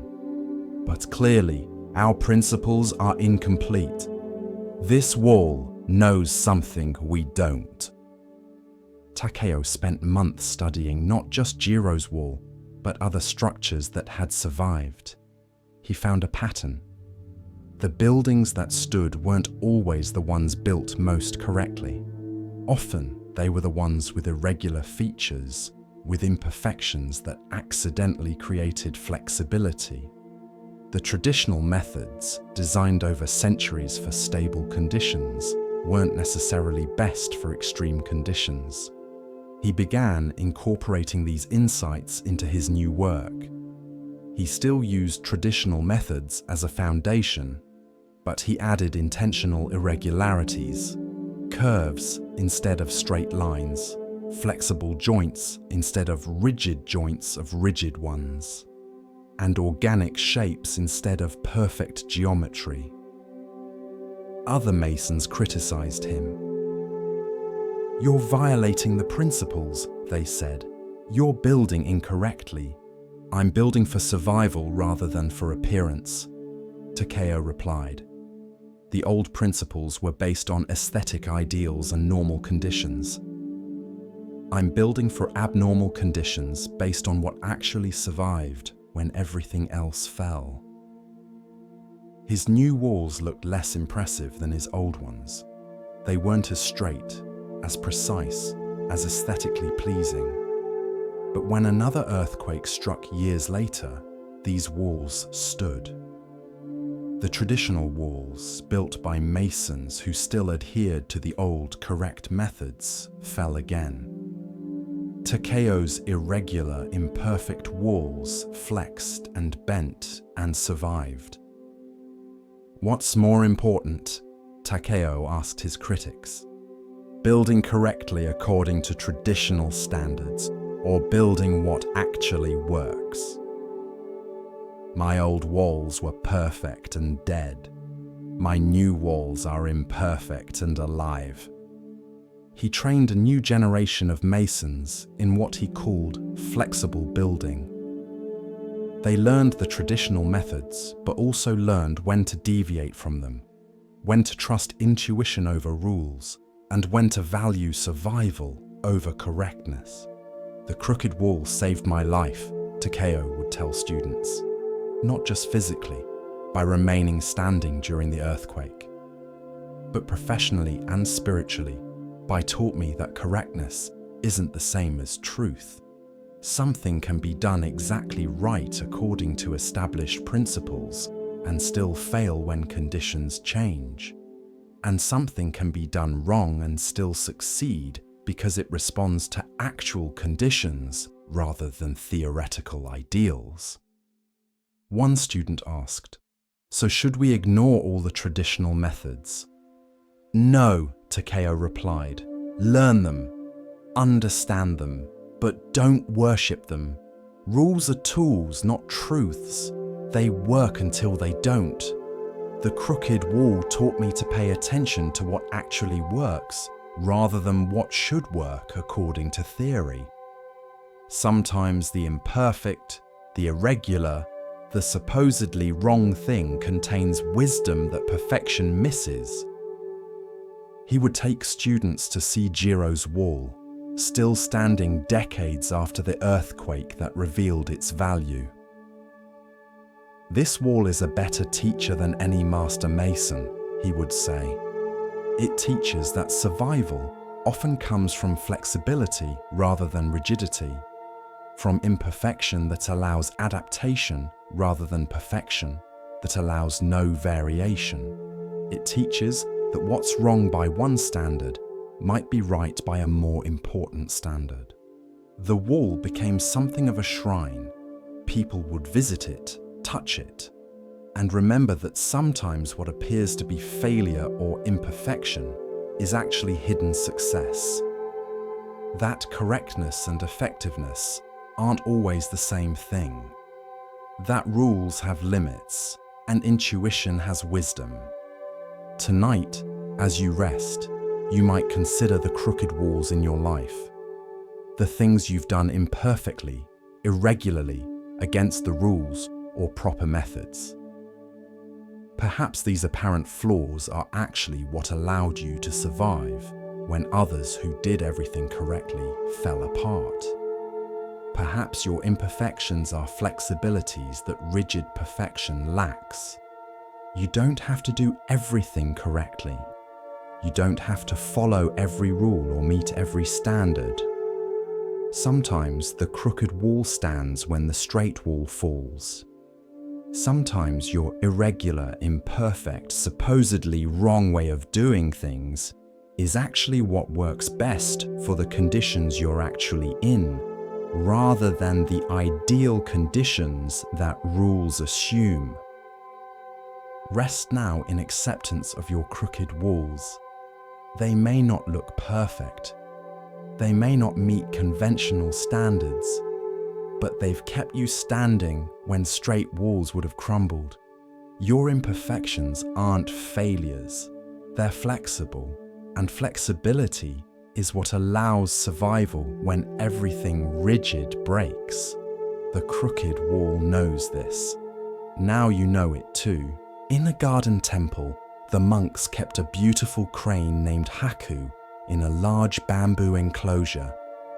Haku had been brought to the temple as an injured chick, nursed back to health, and raised in the enclosure where he was safe from predators and provided with ample food. For 3 years, Haku lived comfortably in his bamboo home. The monks fed him daily, cleaned his space, and even spoke to him in gentle tones. He had everything a crane could need except freedom, though the monks assured themselves they were keeping him safe. One day, a traveling priest named Osho visited the temple and saw Haku in his enclosure. The priest noticed that Haku's wings had grown strong and full. He was clearly capable of flight, yet he never attempted to fly beyond the bamboo walls, even though portions of the enclosure were open to the sky. "Why doesn't your crane fly away?" Osho asked the monks. "He could if he wanted to," one monk replied. "We don't clip his wings.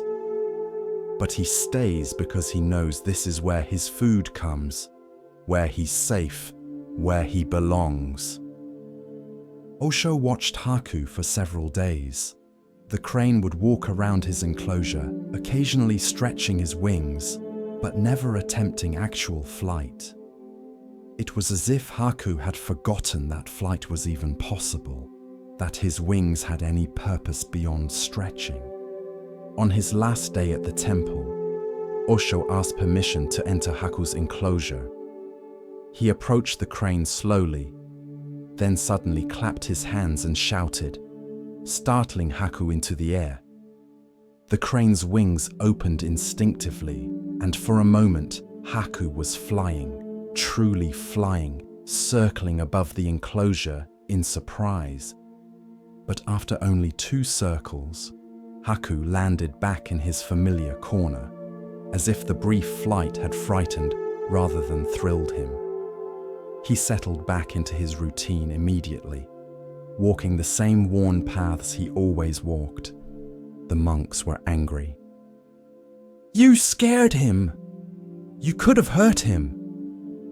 "I showed him he could fly," Osho replied calmly, "but he chose to land." That choice tells me something important.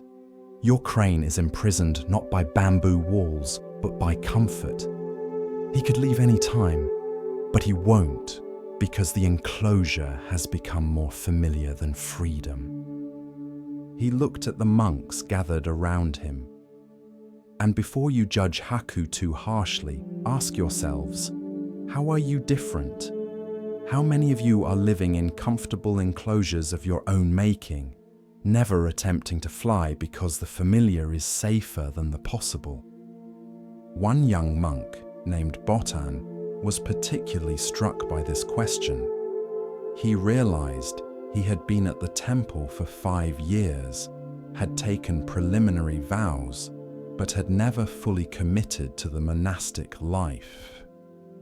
He was comfortable in this in-between state, receiving the structure and security of monastery life without the full commitment it demanded. Like Haku, he had wings he never used. After Osho left, Botan couldn't stop thinking about the crane. He began to see Haku differently, not as a bird being kept safe, but as a bird being kept comfortable in a cage he could leave any time. And he began to see himself the same way. He started paying attention to all the ways the monastery had become his comfortable enclosure. He knew when every meal would come. He knew exactly what each day would bring. He had routines that felt safe, relationships that felt predictable, a life that felt controlled. And he realized this comfort was preventing him from attempting the flight that monastic life was actually meant to enable. The leap into full commitment, into genuine spiritual practice, into the risk and uncertainty that real transformation requires. "I've been living like Haku," Botan confessed to the abbot. "Safe and comfortable, but not really alive. Not really practicing, just walking the same familiar paths day after day." The abbot, who'd been troubled by Osho's words about the crane, nodded. "You're not alone." Many of us have made the monastery into a comfortable cage rather than a launching place. We've mistaken security for wisdom, routine for practice, comfort for peace. He gestured toward Haku's enclosure. The priest was right to startle the crane into flight. Not to frighten him, but to remind him what his wings were for. Perhaps we all need to be startled sometimes, reminded that we have wings we're not using, capabilities we're not exercising, flights we're not attempting, because the ground feels safer. The monks began to look at their own lives with new eyes. They noticed patterns of comfortable avoidance, ways they stayed safely within self-imposed limits, flights they could attempt but didn't. The monastery, meant to be a place of transformation, had become for many a place of comfortable stagnation. Gradually, changes began to happen. Monks who had been avoiding difficult practices began to attempt them. Commitments that had been postponed were made. Risks that had seemed too frightening were taken. Not everyone changed. Some preferred the comfortable enclosure, but many discovered they had wings they had forgotten about. As for Haku, the monks began to encourage him to fly, taking him to open areas and gently startling him into the air. At first, he would fly only briefly before landing back in familiar territory, but eventually, his flights grew longer. One day, Haku flew beyond the temple grounds entirely and didn't return. The monks felt both loss and joy. They had loved having Haku, but they recognized that keeping him comfortable had been keeping him caged. Setting him free, truly free, not just free within limits, was the compassionate thing, even though it meant losing him. Botan, watching Haku disappear into the distance, felt inspired. If a crane can remember how to fly after 3 years of comfortable captivity, then surely I can remember what I came here to do. I've been in my bamboo enclosure long enough. He took his final vows that week, fully committing to monastic life. It was terrifying in a way his comfortable half-commitment had never been. But it was also exhilarating, like stretching wings he had forgotten he possessed. Years later, when Botan had become a teacher, he would often tell the story of Haku the crane. "We all build comfortable enclosures," he would say. "Relationships that feel safe but limit growth. Jobs that provide security but prevent exploration. Routines that feel comforting but cage us. The bamboo walls look like protection, but they're actually prevention, preventing us from discovering what we're capable of, from attempting flights we were made for." Students would ask, "But how do we know when comfort has become a cage? When should we leave the enclosure?" "When you're walking the same paths day after day without growth," Botan would reply. "When you've stopped even looking at the sky. When you've forgotten you have wings. When the thought of flying fills you with fear rather than excitement. These are signs that comfort has become captivity, that the safe enclosure has become a prison you don't recognize as a prison because it's comfortable." He would pause, then add, "The tragedy isn't being in the enclosure. The tragedy is forgetting you can leave, forgetting you were made for flight, forgetting that your wings have purpose beyond stretching, Haku lived 3 years in comfortable captivity before someone reminded him he could fly. How many years will you live in yours before you remember? Tonight, as you rest, you might consider your own bamboo enclosure. What comfortable cage have you built for yourself? What safe patterns have you established that prevent growth? What flights are you not attempting because staying grounded feels safer? You have wings. You've always had wings. The question isn't whether you're capable of flight. You are. The question is whether you've become so comfortable with the ground that you've forgotten that the sky is where you belong. Whether the bamboo enclosure feels so safe that you've stopped noticing it's still an enclosure.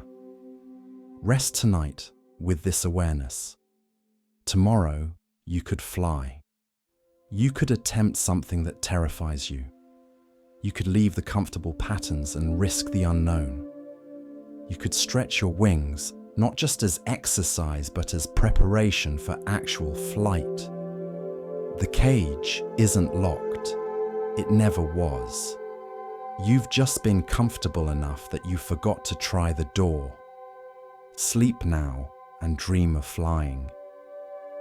Let some part of you remember what your wings are for.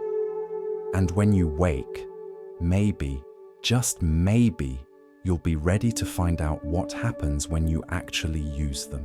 As we drift deeper into the still waters of Zen, a quiet teaching begins to rise, one that speaks of clarity and of value not always seen. Listen gently now.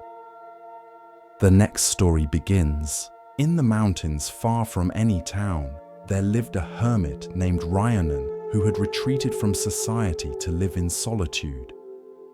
He had built a small hut beside a stream and spent his days in meditation, contemplation, and simple living. He sought no company, spoke to no one, desired only silence and solitude. Ryanan had not always been a hermit. For many years, he had lived in the capital city, working as a scholar at a prestigious academy. He had been surrounded by people constantly, engaged in endless conversations, debates, and social obligations. His days were filled with meetings, his evenings with gatherings, his mind always occupied with the opinions and expectations of others. He had been respected in those days, successful by any measure, but he had felt increasingly hollow, as if the constant engagement with others was somehow preventing him from engaging with himself.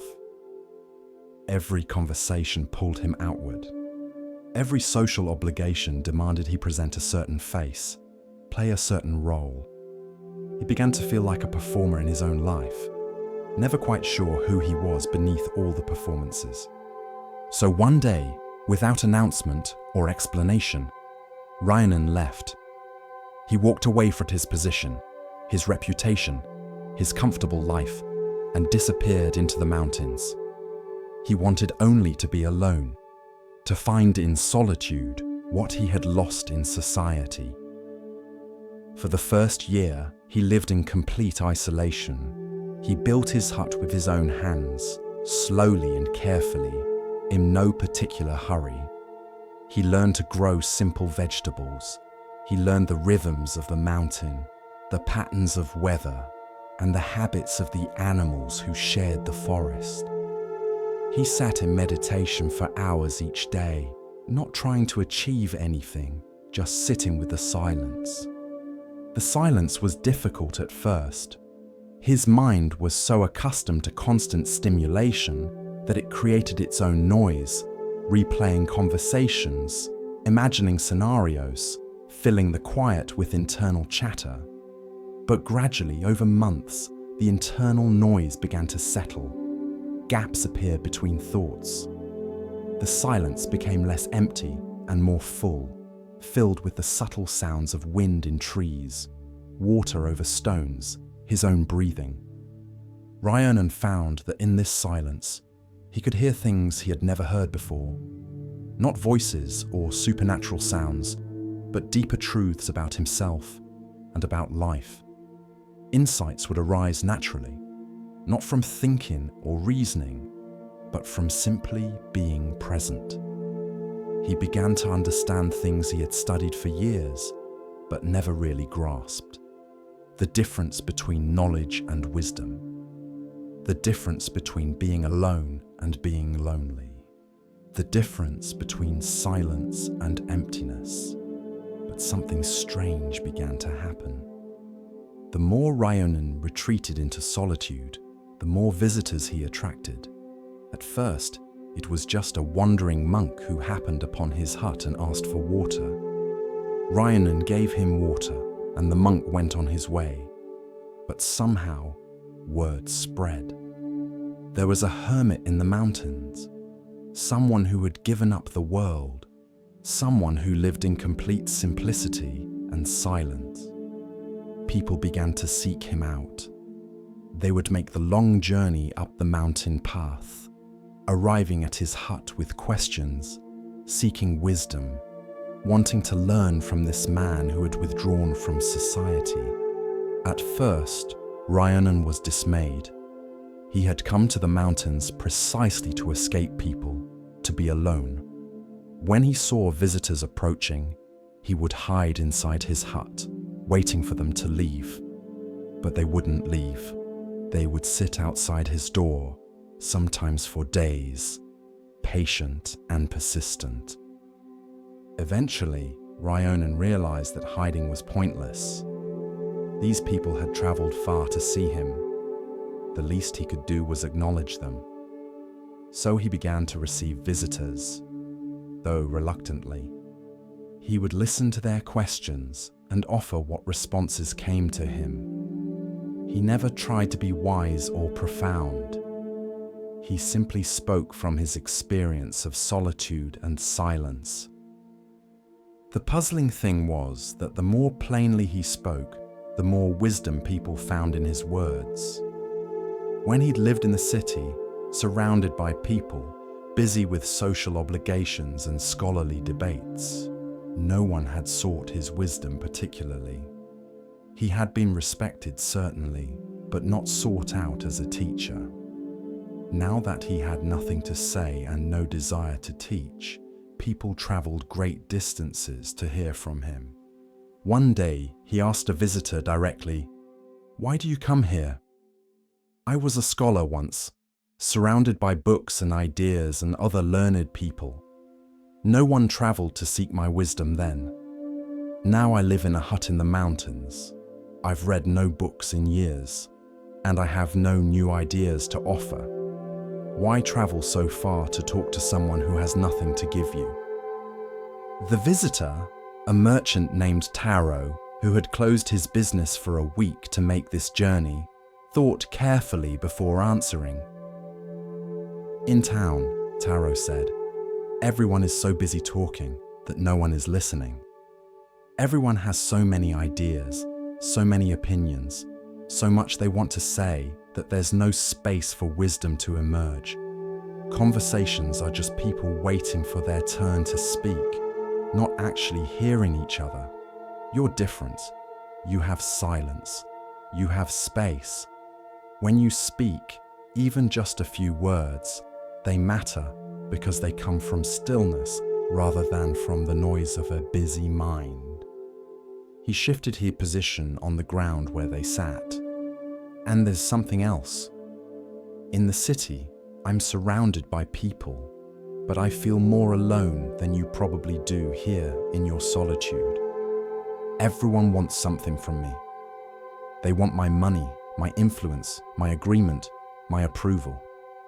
Every conversation has an agenda. But you want nothing from me. You didn't ask me to come here. You gain nothing from talking to me. That makes your words trustworthy. I can actually hear them because I'm not wondering what you're trying to get from me." Another visitor, a young woman named Hana, who had been struggling with the question of whether to marry a man her family had chosen, explained her reason for coming. "Everyone in my life has an opinion about what I should do," she said. "My parents think I should marry this man because it's a good match for the family. My friends think I should refuse because I don't love him. Everyone is so certain, so full of advice, so ready to tell me the right answer. But you're the first person who didn't immediately tell me what to do. You just listened. And in that listening, in that space you created, I could finally hear my own wisdom. The answer was in me all along, but I couldn't hear it over everyone else's voices." Ryonan began to understand. It wasn't despite his solitude that people sought him out, but because of it. In his withdrawal from society, he had created something increasingly rare: space, silence, presence unburdened by agenda or expectation. And people were drawn to that the way thirsty travelers are drawn to water in the desert. He noticed something else too. The wisdom people attributed to him wasn't really his wisdom at all. It emerged from the silence he had cultivated. In the stillness of his solitary life, he could hear things that the noise of society drowned out. He could see clearly because his vision wasn't constantly pulled in multiple directions. He could speak truthfully because he had no reputation to protect, no social position to defend, no need to appear wise or knowledgeable. In the city, he had been so concerned with how others perceived him, with maintaining his scholarly reputation, with not saying anything foolish, that his words had been calculated and careful. Now, with no one to impress and nothing to lose, he simply said what was true. And paradoxically, this made his words more valuable. A scholar from the academy where Ryonan had once taught made the journey to see him. The scholar, a man named Masao, who had been Ryonan's colleague, couldn't understand why Ryonan had left such a prestigious position. "You were brilliant," Masao said. "You could have become the head of the academy. You could have written books that would have been studied for generations. Instead, you're here in a hut in the mountains, accomplishing nothing. Don't you feel you've wasted your potential?" Ryonan smiled. "When I was at the academy, I was surrounded by brilliant people, impressive ideas, important work. But I felt empty. I was always performing, always trying to prove something, always concerned with how others judged me and my ideas. Here, I accomplish nothing by the world's standards, but I'm not empty anymore." "But you could have influenced so many people from that position," Masao protested. "I influence more people now," Ryonan replied quietly. "Not through my scholarship or my position, but through my presence. People come here seeking something they can't find in the busy world, and I can offer it to them precisely because I've stepped out of that busy world. If I had stayed at the academy, I would have had a position and a reputation, but I wouldn't have had what these people are seeking." Masao looked uncomfortable. "What exactly are they seeking?" "Space," Ryonan said. "Silence. Someone who will listen without agenda. Someone who isn't trying to convince them of anything or get anything from them. Someone who has stepped out of the endless competition and comparison and striving that fills the world. I couldn't offer that while I was still caught up in it myself." He gestured to the quiet forest around them. "This solitude isn't empty, as you seem to think. It's full of attention, presence, awareness, When you're constantly busy, constantly engaged, constantly consuming information and experience and interaction, there's no space for anything deeper to emerge. You fill your life so completely with activity that wisdom has nowhere to appear. But when you create space, when you embrace solitude even briefly, wisdom has room to arise. Masao stayed for 3 days, and during that time, something shifted in him. The first day, he kept trying to debate and discuss, to engage Ryanan in the kind of intellectual sparring they had done at the academy. But Ryanan wouldn't engage. He would simply sit in silence, or make tea, or suggest they walk in the forest. At first, Masao found this frustrating, but by the second day, he began to notice something. His mind, which was usually so busy with thoughts and arguments and analyses, was beginning to quiet. In the space Ryanan created through his silence, Masao's own deeper thoughts could finally surface. By the third day, Masao understood. "You're teaching me even though you're not saying much of anything," he said. "The teaching is in the space itself, in the silence. I can hear my own wisdom because you're not filling all the space with yours." Ryanan nodded. "At the academy, we competed to be the most impressive speaker, the most brilliant thinker. We filled every silence with words, every space with ideas. But wisdom doesn't emerge from fullness. It emerges from emptiness. The sage isn't the one with the most to say, but the one who creates space for what needs to be heard." Years passed, and Ryanan's hut became something of a pilgrimage site. But he never encouraged this. He never advertised his presence or claimed any special wisdom. He simply continued living as he had been, in solitude and silence, receiving those who came to him but never seeking them out. One day, a young man arrived who reminded Ryanan of himself many years ago. The young man was ambitious, successful, recognized in his field, but he was also hollow, exhausted, playing a role rather than living a life. "Should I give it all up?" the young man asked. "Should I leave society like you did?" Ryanan looked at him carefully. "Why would you do that?" "Because you found peace here. You found wisdom. Maybe I need to become a hermit too." "I didn't find peace because I became a hermit," Ryanan said. "I became a hermit because I needed to find peace and I couldn't find it in the busy world. But the lesson isn't that everyone should flee to the mountains.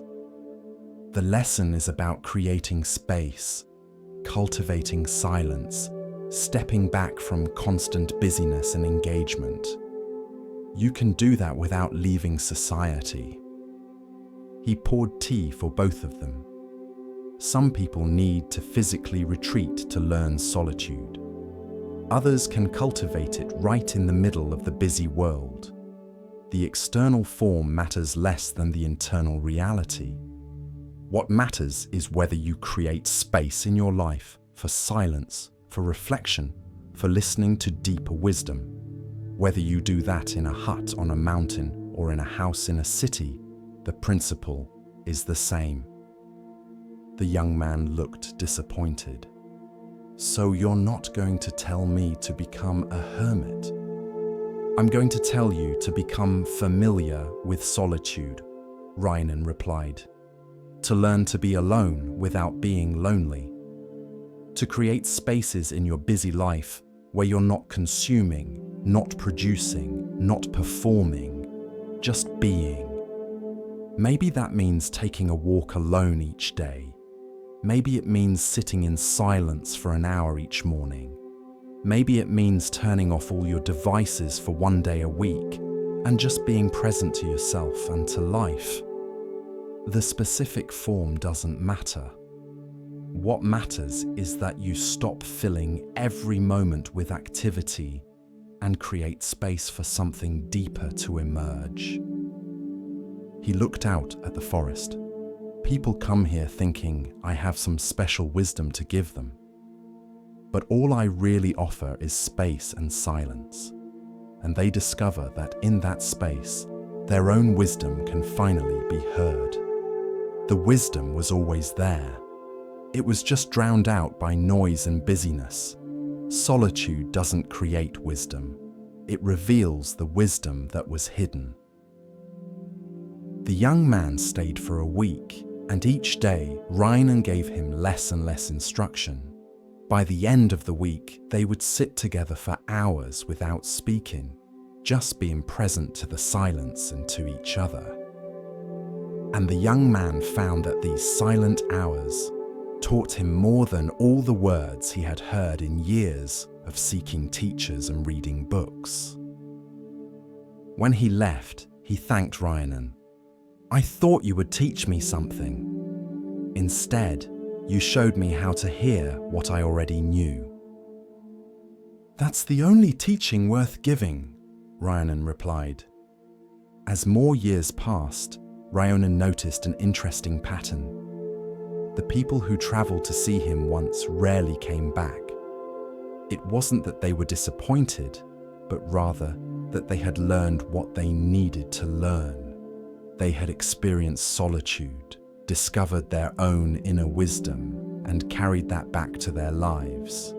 They didn't need to keep returning because the teaching wasn't dependent on his physical presence.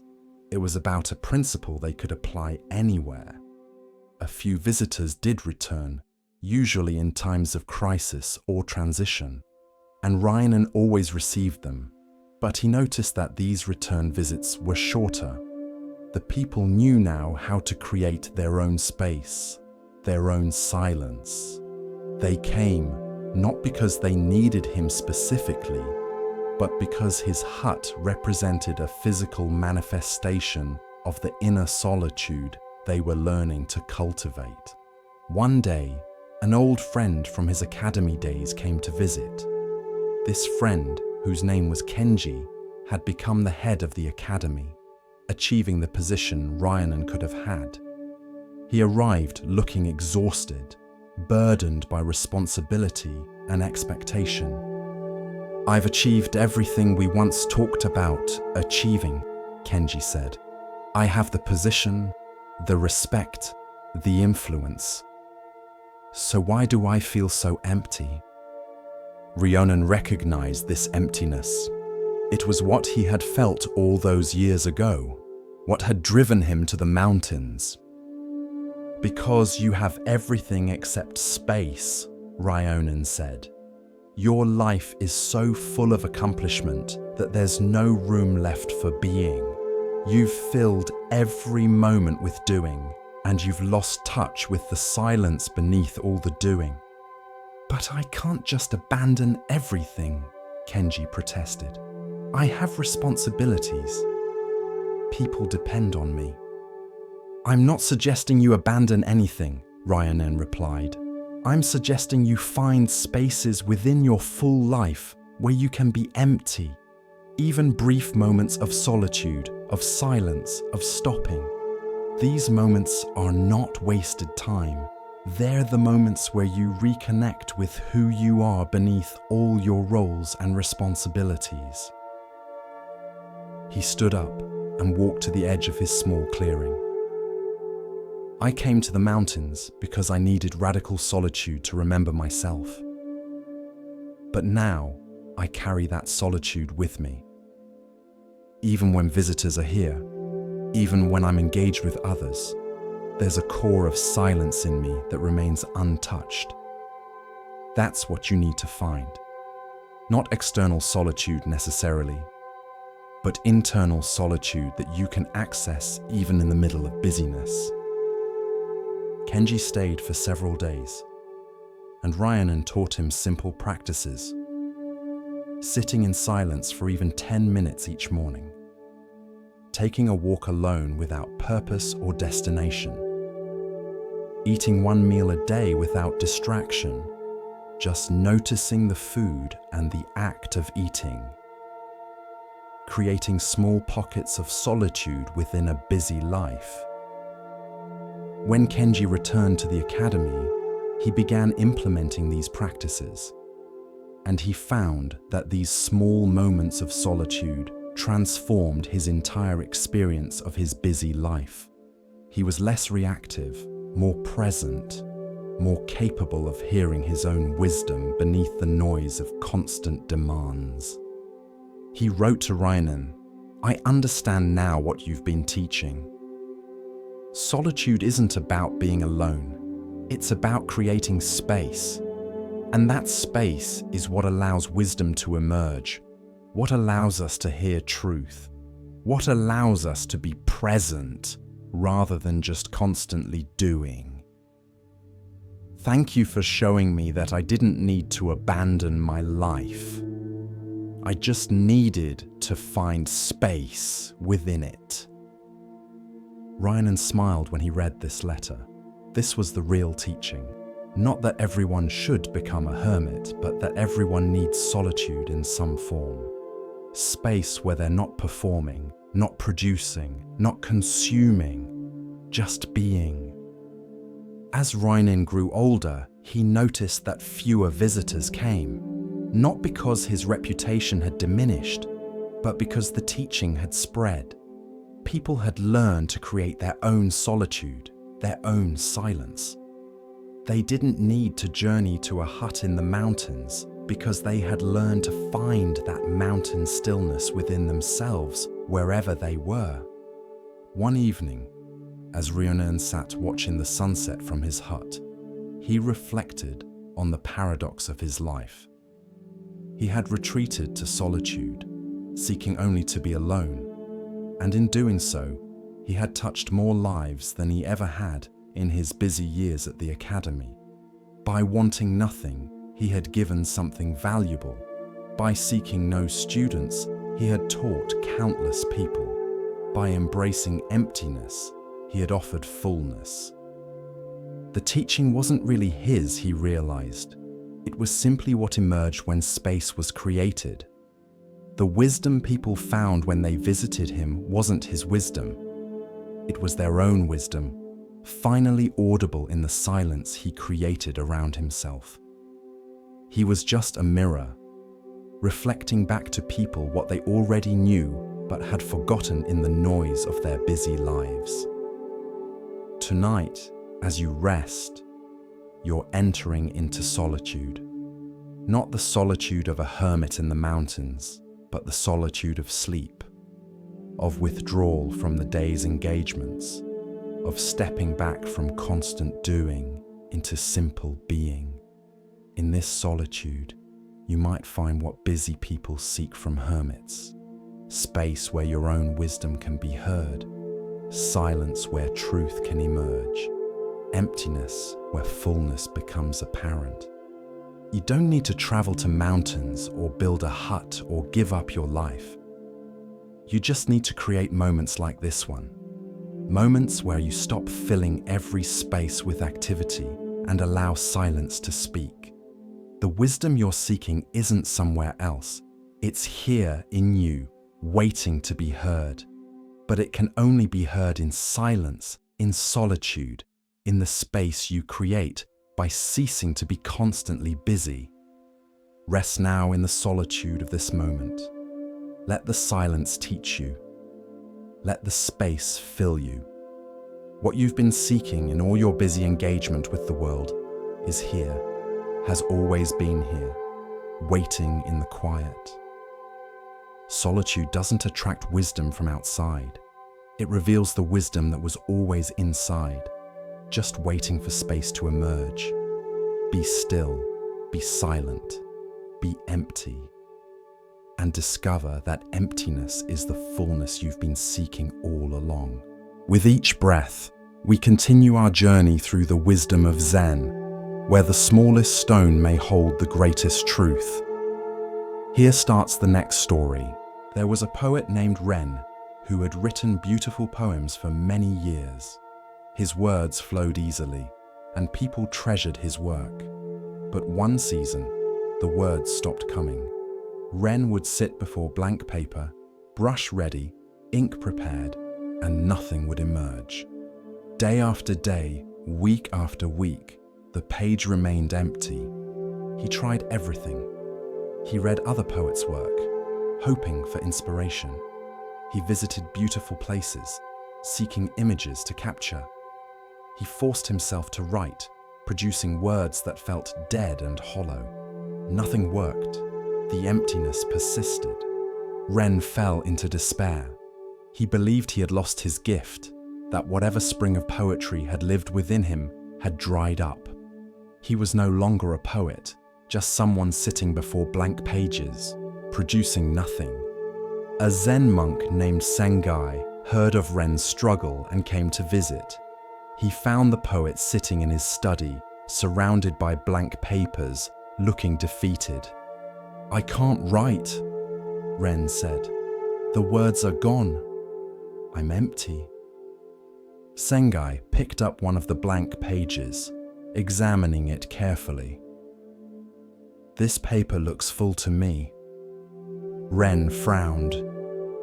"It's completely blank. It's empty. That's the problem." "Is it?" Sengai held the page up to the light. "I see infinite possibilities on this page. I see every poem ever written and every poem yet to be written. I see your past work and your future work. This blank page contains everything. How can you call it empty?" "Those are just potential poems," Ren protested. "Not actual poems. Potential is nothing. I need actual words." Sengai set down the paper gently. "Tell me, before you write a poem, where does it exist?" "In my mind, I suppose. Or in my imagination." "And is that nothing? Is a poem that exists in imagination less real than a poem on paper? Or is it just a different form of the same thing?" Ren started to answer, then stopped. He wasn't sure. "The blank page is not the absence of poetry," Sengai continued. "It's poetry in its unmanifested form, the silence before the song, the stillness before the dance. You're calling it empty because you can't see it yet. But perhaps it's more full than any written page, because it contains all possibilities rather than one actuality." He moved to the window, looking out at Ren's garden. "In winter, your garden looks dead, empty. But is it? Or is spring simply waiting, gathering itself, preparing? You wouldn't curse the winter garden for not being summer. You trust that the emptiness is part of the cycle. Why can't you trust that your blank pages are also part of the cycle?" Over the following days, Ren sat with this teaching. Instead of fighting the blankness, trying to force it to become fullness, he simply sat with it. He looked at blank pages, not as failures, but as potential. He experienced his internal emptiness not as loss, but as space. And slowly, something shifted. The emptiness began to feel different. Not empty, but full of possibility. Not lacking, but pregnant with what might emerge. He stopped trying to write and simply sat with a blank page, befriending it, accepting it. One morning, without force or effort, words came. Not many, just a few lines, but they felt true in a way his forced writing hadn't. They emerged from the emptiness rather than being imposed upon it. The blank page had given birth naturally, rather than being violated by his demand. Ren's poetry changed after this period. It had more space in it, more silence between words. Critics said it had deepened, become more profound. Ren knew it was because he had learned to value emptiness as much as fullness, to see the blank page not as an enemy, but as a teacher. When young poets came to him struggling with their own blank pages, their own dry periods, Ren would tell them, "Don't curse the emptiness. Don't fight the blank page. Emptiness is not the absence of poetry. It's poetry gathering itself. It's the fullness before it manifests. Trust it. Sit with it. Let it fill you in ways that words never could. The blank page is not nothing. It's everything waiting. Tonight, let yourself be blank. Let your mind be the empty page, not filled with thoughts and plans and worries. Don't see this emptiness as a lack. See it as fullness waiting, as possibility gathering, as the silence before the song. You don't need to fill every moment with content. The empty moments are just as important, just as full in their own way. Rest in emptiness. It's not nothing. It's everything you need, waiting to emerge when the time is right. At the edge of a village stood a house whose small garden received almost no direct sunlight. Tall buildings on either side cast shadows that leave the garden in shade for all but an hour each day. The previous owners had tried repeatedly to grow sun-loving flowers and vegetables, but everything either died or grew weak and spindly, stretching desperately toward the brief sliver of light. When Yuki moved into the house, neighbors warned her about the garden. "Nothing grows there," they said. "The shade is too deep. Better to pave it over and use it for storage." But Yuki looked at the shaded space differently. "It's not that nothing can grow here," she said. "It's that sun-loving plants can't grow here. The garden isn't bad. It's just suited for different things than the previous owners were trying to grow." She began researching plants that thrived in shade, ferns that loved the dim moisture, hostas with broad leaves that caught what little light appeared, shade-loving flowers that bloomed in muted colors, but with delicate beauty. Instead of fighting the garden's nature, she worked with it. Within a year, Yuki's shaded garden was lush and beautiful. It didn't look like sunny gardens with their bright flowers and robust vegetables. It had a different aesthetic, subtle, cool, mysterious. The greens were deeper, the flowers were more delicate. The whole space had a quality of quiet richness that sun-blasted gardens never achieved. Neighbors who had declared the space hopeless came to see what Yuki had created. They were amazed, though some were still dismissive. "It's pretty," one neighbor said, "but it's not a real garden. Real gardens have tomatoes and sunflowers and bright colors. Your garden is just making the best of bad conditions." "Are it conditions bad?" Yuki asked. "Or just different conditions?" "These ferns and hostas are barely surviving. They're thriving. They're doing exactly what they evolved to do in exactly the kind of environment they need. The previous owners failed because they tried to grow sun plants in shade. I'm succeeding because I'm growing shade plants in shade." She touched a particularly lush fern. "This plant would die in full sun. It needs shade. For this fern, my garden isn't difficult conditions, it's ideal conditions. The mistake is measuring all gardens by sun garden standards and calling everything else deficient." A young woman named Hannah, who lived nearby, was struck by this perspective. Hannah had always felt like she was growing in the shade in difficult circumstances that made the kind of success others achieved impossible for her. She had health issues that limited her energy. She lived in poverty, which restricted her opportunities. She lacked the family support that others took for granted.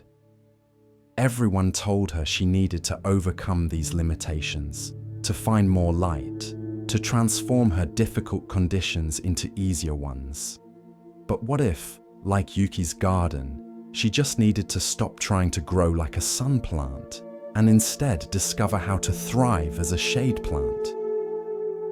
She came to talk with Yuki about this idea. "I feel like I'm always failing," Hana admitted, "because I can't achieve what healthy, wealthy people with family support achieve. I'm trying to grow tomatoes in shade, basically. But I don't know what the equivalent of shade plants would be for a human life." Yuki walked her through the garden, explaining her choices. "See how I chose plants that need less energy? That's like you choosing work that fits your energy levels rather than jobs that demand more than you can give. See how I selected plants that thrive in cool, moist conditions? That's like you finding strengths that develop specifically because of your limitations, not despite them." She pointed to a particularly beautiful shade flower. This would never survive in full sun. Its delicate petals would burn, but here, protected from harsh light, it blooms with a beauty that sun lovers can't achieve. Your limitations might protect you from certain kinds of harm while allowing you to develop qualities that people in easier conditions never develop. Hana began to reconsider her entire life. What if she stopped measuring herself by sun garden standards? What if she found shade garden ways to thrive? She had deep empathy, probably developed through her own suffering. She had patience, learned through chronic illness. She had creativity in making do with little, born from poverty. These weren't consolation prizes for failing at normal success. These were actual strengths, shade plant qualities that were valuable in themselves. She started making different choices. She took a job that paid less, but required less energy, allowing her to work sustainably rather than constantly burning out. She developed friendships with others who lived in shade, creating community with people who understood difficult circumstances. She stopped apologizing for needing things that others didn't need, recognizing that shade plants legitimately need different care than sun plants. Word spread about Yuki's garden and the perspective it represented. People who felt they were growing in difficult conditions began to see themselves differently. A man with learning disabilities stopped trying to compete in academic environments and found work that used his practical intelligence. A woman with anxiety stopped forcing herself into high-stress social situations and built a life that honored her need for quiet.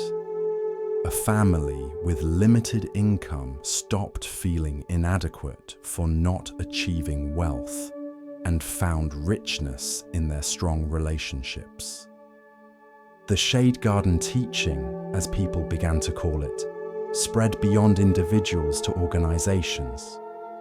A school started creating shade garden programs for students who couldn't thrive in standard classroom environments. A business developed positions specifically designed for people with limitations that made traditional jobs difficult. A community center created spaces for people who needed accommodations that mainstream spaces didn't provide. Not everyone appreciated this perspective. Some critics said it encouraged people to accept limitations rather than overcoming them. "You're telling people to give up," they argued, "to accept that they can't thrive in normal conditions rather than working to change their circumstances." Yuki would answer these critics by walking them through her garden. "Look at these plants. Should they be working to become sun plants? Should they be trying to overcome their shade-thriving nature? Or should they be celebrated for being excellent at what they actually are?" She would point to a struggling plant that needed more light. "Sometimes you do need to change conditions. This plant is genuinely in the wrong place. It needs to be moved to a more light-filled place. But most of these plants, they're exactly where they should be, thriving in conditions that sun plants would call impossible. The question isn't whether to overcome all limitations. The question is whether your limitations are like shade for a shade plant, the right conditions for your actual nature, or like shade for a sun plant, wrong conditions that need to change. A teacher named Nobuo applied this to his classroom. He stopped trying to make all students thrive in the same way. He recognized that some students were sun plants who needed bright, fast-paced, competitive environments. Others were shade plants that needed quiet, slow, supportive conditions. Trying to make shade plant students compete in sun plant ways was as futile as trying to grow ferns in full sun. He created different pathways through his curriculum, different ways to demonstrate learning, and different environments within his classroom. And he found that students he had previously considered struggling were actually thriving. They just needed shade garden conditions to show what they could do. Years later, Yuki's garden became something of a pilgrimage site for people living in difficult circumstances. They would come to see that lushness was possible even in shade, that beauty didn't require ideal conditions, that thriving could look different from what sunny gardens showed. Yuki, now elderly, would sit in her garden talking with visitors. The hardest thing, she would tell them, is stopping comparing yourself to sun gardens. Stop measuring your lushness by their standards. Stop trying to be bright when your beauty is subtle. Once you accept that you're a shade garden, once you stop apologizing for it and start working with it, you discover possibilities you never knew existed. She would touch the ferns and hostas she had planted decades earlier, now mature and magnificent. These plants are barely surviving in bad conditions. They're thriving in ideal conditions for their nature. The shade isn't their obstacle, it's their element. And the same might be true for you. Tonight, as you rest, you might reconsider the shade you're growing in. The difficult conditions you've been taught to see as obstacles might actually be the right environment for who you actually are.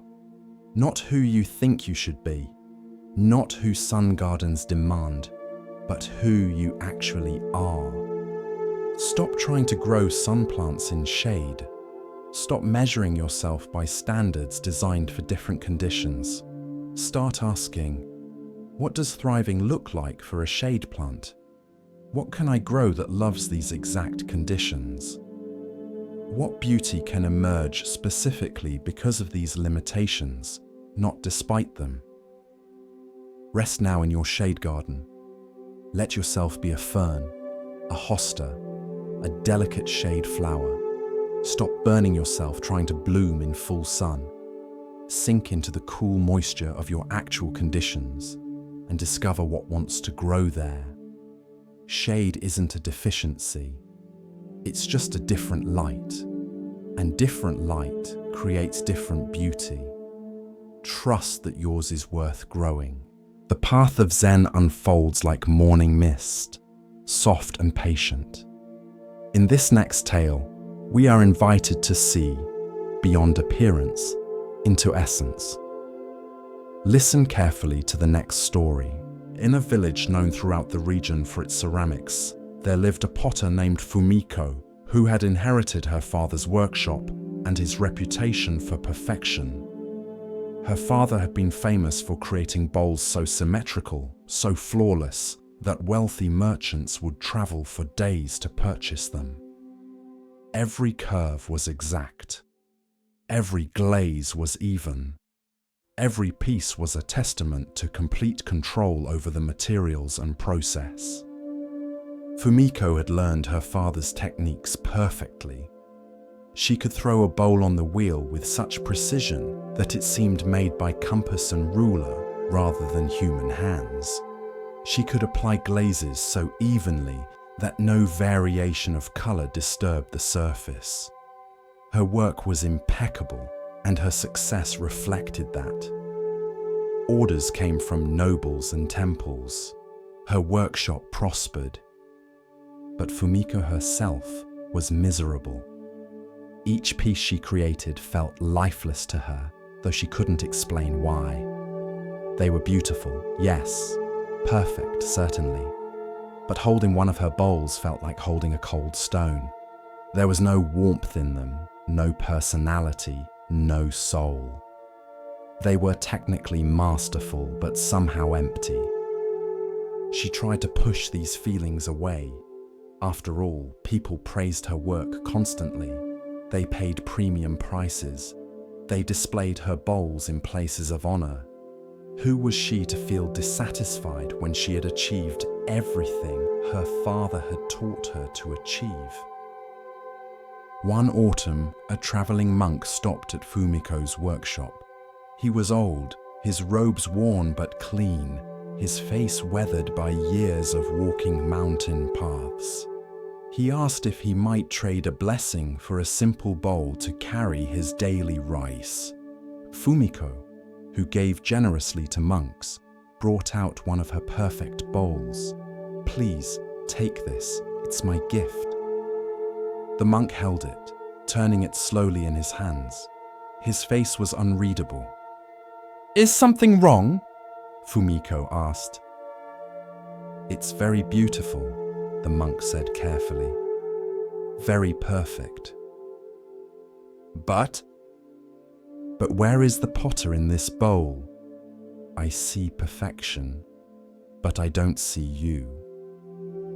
Fumiko felt something crack open inside her chest. This stranger had spoken aloud the very thing she had been feeling, but couldn't name. "I don't understand," she said. Though she did. She absolutely did.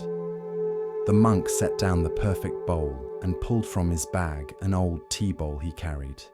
It was rough, clearly handmade, with an uneven rim and a glaze that had run in unexpected ways during firing. There was a spot where the potter's thumb had pressed into the soft clay, leaving a permanent impression. The bowl was crooked, sitting unevenly when placed on the table. "This bowl," the monk said, "was made by a potter who had nothing to prove. Look here."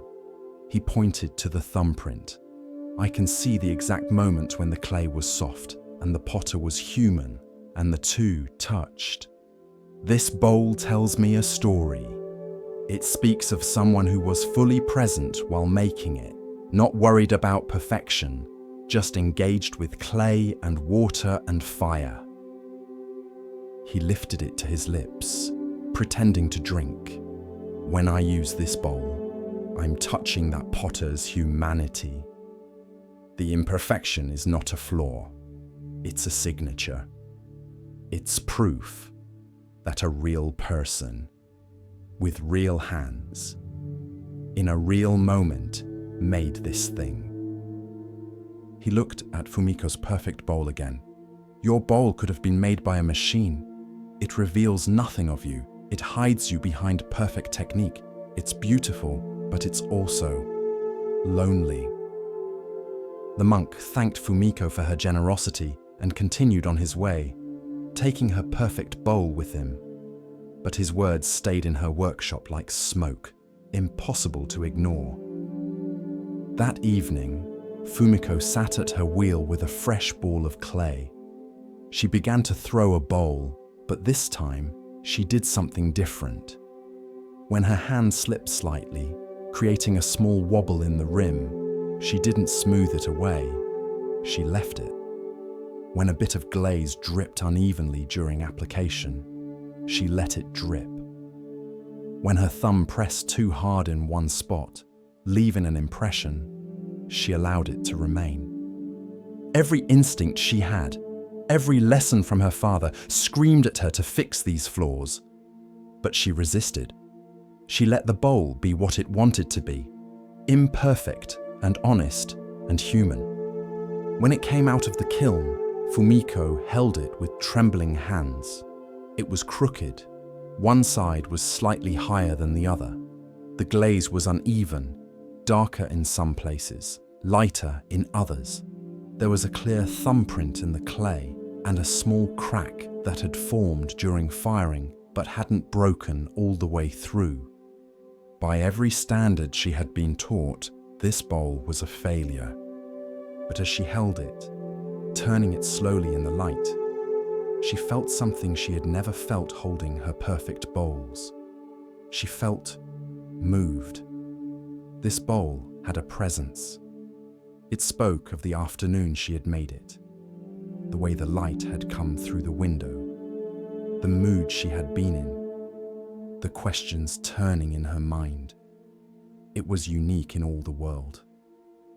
Every other bowl she had ever made could be reproduced, but this one, with its specific flaws and accidents and human touches, could never be made again. She set it on her shelf, not for sale, just to look at.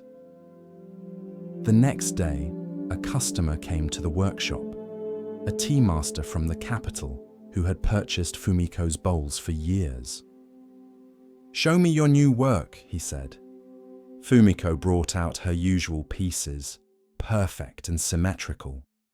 But the tea master's eyes drifted past them to the crooked bowl on the shelf. "That one," he said. "May I see that one?" "Oh, that's not for sale," Fumiko said quickly. "It's flawed. I was just experimenting." "Please," the tea master insisted. Reluctantly, Fumiko brought down the crooked bowl. The tea master held it, and his face transformed. He turned it slowly, examining every imperfection with what looked like delight. "This," he said softly, "is the first piece of yours that has made me feel something. Your other bowls are impressive. They showcase your skill. But this bowl has wabi-sabi." Wabi-sabi? Fumiko had heard the term, but never fully understood it. "The beauty of imperfection," the tea master explained. "The aesthetic of the impermanent, the incomplete, the imperfect. In tea ceremony, we value this quality above all others. A perfect bowl is cold. It intimidates. It makes you afraid to use it, afraid to break it. But a bowl like this..." He cradled the crooked bowl gently. "This invites you to hold it, to use it, to accept its nature and your own nature as equally flawed and equally beautiful." He looked at Fumiko seriously. "I will pay you 10 times your usual price for this bowl, and I hope you will make more like it." Fumiko found herself saying no. She couldn't explain why, but she wasn't ready to sell that bowl. It had taught her something she was still learning. Over the following months, Fumiko began to experiment with allowing imperfection. Not sloppiness, she still worked with care and skill, but she stopped trying to control every variable. She let the clay speak. She let the fire decide some things. She let her own humanity show in the work. Some pieces came out more crooked than others. Some were more symmetrical. No two were alike. And all of them had something her perfect bowls had never had. They had soul. They had presence. They revealed the person who made them. Her old customers were confused at first. Some stopped coming, wanting only the perfection they had come to expect. But new customers arrived, people who understood wabi-sabi, who valued authenticity over perfection, who wanted to hold a bowl that felt alive rather than ideal. One day, years later, a young potter came to Fumiko's workshop seeking to apprentice. The young woman looked around at the various bowls and asked the question Fumiko had once silently asked herself. Which of these is your best work? Fumiko picked up a bowl that leaned noticeably to one side, its glaze running in unexpected rivulets, a clear fingerprint visible in the clay. This one, she said, not because it's most technically accomplished, but because it's most true. See this wobble? I made this bowl on a day when I was sad about something I can no longer remember. My hands were unsteady, and the clay recorded that unsteadiness. This isn't a flaw. It's a diary entry in clay. It's proof that I was alive, was feeling something, was human when I made it. She set the bowl down gently. For years, I made perfect bowls that could have been made by anyone with sufficient skill. But these imperfect bowls? These could only have been made by me, on these specific days, in these specific moments. The crooked bowls are my truest work because they hide nothing. They reveal everything, my moods, my doubts, my humanity, and in doing so, they give others permission to accept their own imperfection too. The young potter picked up the crooked bowl, feeling its uneven weight, seeing her own reflection distorted in its irregular glaze. So, you're saying, she began slowly, that the goal isn't perfection. The goal is presence, Fumiko replied. When you're trying to be perfect, you're not really there. You're thinking about what you should be doing, what the result should look like, whether you're succeeding or failing. But when you let go of perfection and just engage fully with the material, with the process, with the moment, that's when you make something real. That's when your work becomes art instead of just craft. She smiled, remembering her father's perfect bowls, understanding now why she had needed to move beyond them. Perfection is impressive, but imperfection is honest. And in the end, honesty is more beautiful than perfection could ever be. Tonight, as you rest, you might consider your own crooked bowls, the parts of yourself you've been trying to perfect, to fix, to hide. What if those imperfections aren't flaws to be corrected, but signatures to be accepted? What if the wobble in your voice, the unevenness of your journey, the visible marks of your struggles are not evidence of failure, but proof of authentic living? You are not a machine-made bowl, smooth and perfect and identical to 1,000 others. You are handmade, unique, bearing the clear imprint of everything you've experienced. Your imperfections tell your story. They make you irreplaceable. Rest now in your own crooked beauty. Let yourself be imperfect, incomplete, impermanent. Let yourself be human. This is not a flaw in your design. This is the design itself, and it's more beautiful than perfection could ever be. In the hush of understanding, Zen offers us another glimpse of what it means to recognize worth not by weight or shine, but by presence. Here starts the next story.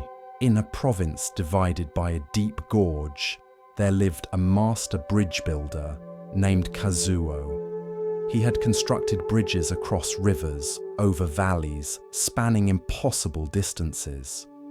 His bridges were renowned for their strength and elegance. People traveled safely across waters and heights that would otherwise have been impassable, all thanks to Kazuo's skill and courage. But Kazuo harbored a secret that no one suspected. He was terrified of heights. This fear had been with him since childhood, since the day he had climbed too high in a tree and fallen, breaking his arm. The memory of that fall, the stomach-dropping sensation of nothing beneath him, had never left. Yet somehow, he had become a bridge builder, perhaps because he wanted to conquer this fear. or perhaps because he wanted to create safe passage for others over the very thing that terrified him. For years, Kazuo managed his fear through careful strategy. He would design the bridges in his workshop, calculate every measurement, supervise construction from solid ground. His apprentices would do the high work, walking the beams, securing the cables, testing the spans. Kazuo would stay below, calling instructions, his feet planted firmly on earth. His bridges were masterpieces of engineering. Each one stood as testament to his brilliant mind. But Kazuo knew the truth. He had never once walked across one of his own bridges. He had never felt the sway of the structure he designed. He had never looked down from the height his calculations assured was safe. This secret gnawed at him. He felt like a fraud.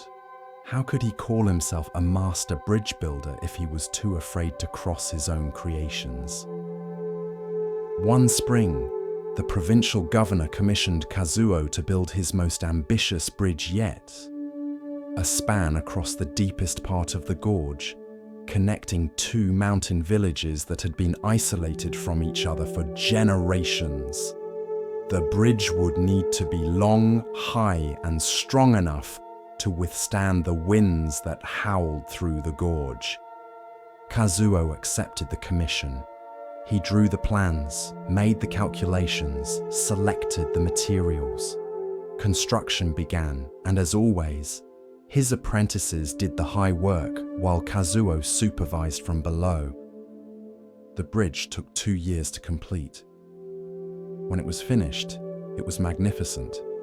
A graceful arc of wood and rope and stone spanning the gorge like a prayer made solid. People came from distant villages just to see it. The day before the official opening ceremony, Kazuo stood at one end of the bridge, looking across to the other side. The governor had requested that Kazuo himself cut the ceremonial ribbon at the center of the span to honor his achievement. This would require Kazuo to walk halfway across his own bridge, in front of hundreds of witnesses. Kazuo felt his heart hammering in his chest. He looked down into the gorge, a distance that made his vision swim. He couldn't do it. He simply couldn't. That night, Kazuo didn't sleep. He lay in his bed, shame and fear warring inside him. By morning, he had decided he would tell the governor he was ill. He would send an apprentice to cut the ribbon. He would find some way to avoid the truth. But before dawn, there was a knock at his door. It was Yuki, his senior apprentice, a young woman who had worked with him for 5 years. "Master," she said, "I know your secret." Kazuo's face went pale. "What secret?" "Your fear of heights. I've known for years. We all have." Kazuo sat down heavily. "Then you know I'm a fraud." "No," Yuki said firmly. "I know you're human, but I also know something else. May I show you?" She led Kazuo to the bridge in the pre-dawn darkness. They stood at its entrance, looking across the span that was barely visible in the dim light. "Master," Yuki said, "may I tell you what I've learned working with you? Every bridge begins as fear. Fear of the gap, fear of the height, fear of the distance. That's why bridges exist, to address fear. You think your fear disqualifies you from building bridges, but actually your fear is what makes you the best bridge builder I've ever known." "How can that be?" Kazuo asked. "I'm too afraid to even walk across them." "Exactly," Yuki replied. "Someone without fear might build a careless bridge. They might miscalculate. might miss a danger because they don't feel in their bones how high the stakes are. But you check every measurement 3 times. You select materials with obsessive care. You design with such caution, such attention to every possible failure point, because you understand fear.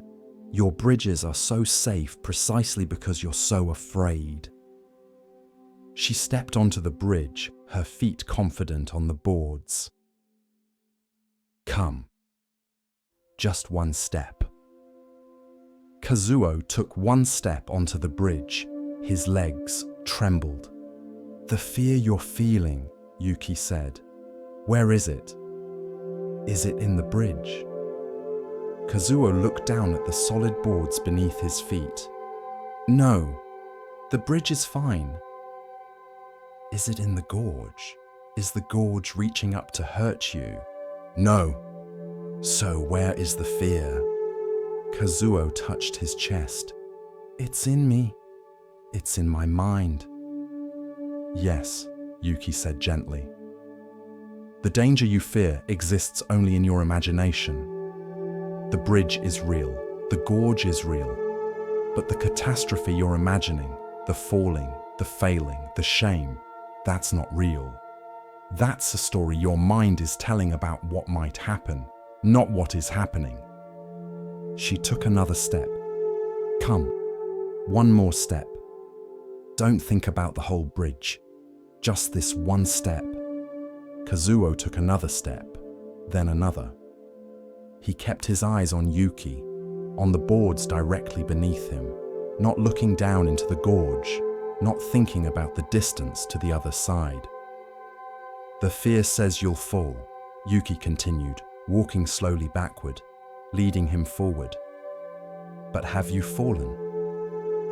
The fear says you can't do this, but are you doing it? Step by step, they moved across the bridge. Kazuo's breathing was ragged, his hands shaking, but he didn't stop. He focused only on the present step, the present board, the present moment. The obstacle, Yuki said, was never the height. It was never the gorge. It was the story in your mind about what the height and the gorge meant. The bridge you needed to cross wasn't this one. It was the gap between your fear and your action. They reached the center of the bridge. The eastern sky was beginning to lighten. Yuki stopped. This is where you'll stand today, she said. Where you'll cut the ribbon. Where you'll acknowledge your achievement. Can you do it? Kazuo looked around, truly seeing for the first time where he stood. He was at the center of his own creation, high above the gorge, and he was not falling. The bridge held him. The structure he had designed was keeping him safe, just as he had calculated it would. I built this, he said, wonder in his voice. I built something strong enough to hold me, even though I was afraid. You built more than a bridge, Yuki replied. You built proof that fear doesn't have to stop creation. That courage isn't the absence of fear, but action in the presence of fear. Every bridge you've ever built was an act of courage, Master. You just couldn't see it because you were looking at your fear instead of your actions. They walked back across the bridge together as the sun rose. This time, Kazuo looked down into the gorge, really looked. It was deep, yes. The height was real, yes. But the bridge was also real. His knowledge was real.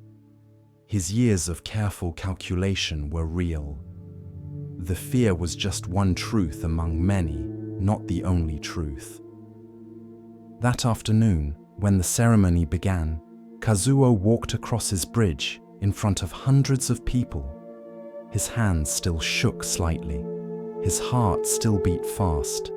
The fear didn't disappear, but he walked anyway. And when he reached the center and cut the ceremonial ribbon, He felt something he had never felt before. Not the absence of fear, but freedom in spite of it. In the years that followed, Kazuo still felt fear when he crossed bridges, even his own. But he crossed them anyway. He learned that courage wasn't about being unafraid. It was about recognizing fear as a feeling, not a fact, as a story the mind tells, not a truth that must be obeyed. He would tell his students, the obstacles that stop us are rarely as solid as they seem. Most of them are built not of stone and distance, but of belief and imagination. We think we can't, and so we don't try. We imagine failure so vividly that we mistake the imagination for reality. But if you take one step, then another, focusing only on what's real in this moment, rather than what's imagined about the future, you often find that the obstacle dissolves. It was never as solid as you believed. Tonight, as you rest, you might consider the bridges you haven't crossed because of fear. What obstacles exist primarily in your imagination? What catastrophes are you so certain will happen that you never test whether they're true? What would one step look like? Just one step, not the whole journey, just the present moment's possible action. Your mind will tell you stories about falling, failing, being hurt or humiliated. These stories feel so real that you mistake them for prophecy, but they're just stories. The present moment is offering you solid boards beneath your feet, a structure that can hold you, a possibility you've been afraid to test. The bridge is stronger than your fear of it, and you are stronger than the stories your mind tells about what you cannot do. Rest now in this truth. Let your fears be what they are, feelings, not facts. And know that tomorrow, if you choose, you can take one step onto a bridge you've been afraid to cross. Just one step. That's all courage ever requires. In a village known for its beautiful gardens, there lived a gardener named Sora, who had inherited a plot of land from her grandmother. It was good land, fertile soil, adequate water, positioned to receive both morning and afternoon sun. Sora's neighbours on every side had transformed their properties into showcases of horticultural ambition. There were formal gardens with meticulously pruned trees, vegetable gardens yielding abundant crops, flower gardens that bloomed in careful succession throughout the seasons. But Sora's plot remained empty. Month after month, season after season, year after year, Sora did nothing with her land. She didn't plant, she didn't build, she didn't design or plan or cultivate. She simply left it alone. The neighbours whispered about this. What a waste, they said. Such good land going unused. Some thought Sora was lazy. Others thought she was confused, perhaps not knowing how to garden. A few felt insulted, as if Sora's empty plot was a criticism of their own elaborate efforts.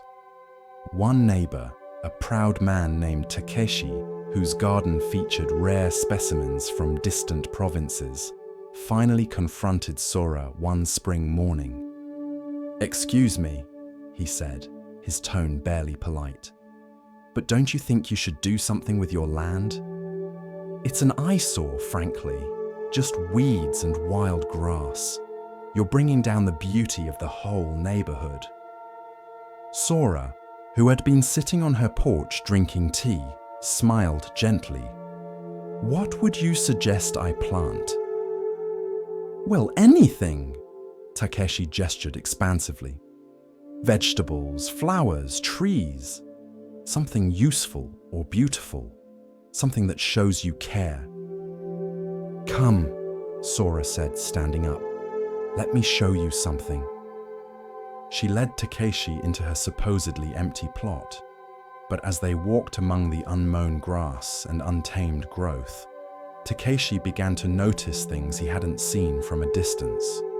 There were wild flowers he had never seen in cultivated gardens, small, delicate blooms that seemed to glow in the morning light. There were butterflies of species he'd never encountered in his own carefully managed space. Birds nested in the natural tangles of vegetation, singing songs that his pruned and ordered trees never hosted. "Look here," Sora said, kneeling by a patch of plants. "These herbs grow wild here. They're medicinal. I gather them for the village doctor. And see this area? In autumn, mushrooms appear here that are delicious and valuable. I don't plant them. They simply come because the conditions are right." She stood and walked further into the space. "This grass that looks so messy to you, it's habitat for insects that pollinate crops for miles around. Those weeds you mentioned, several are actually rare native plants that have disappeared from cultivated areas. They only survive here because I don't pull them out." Takeshi looked around with new eyes.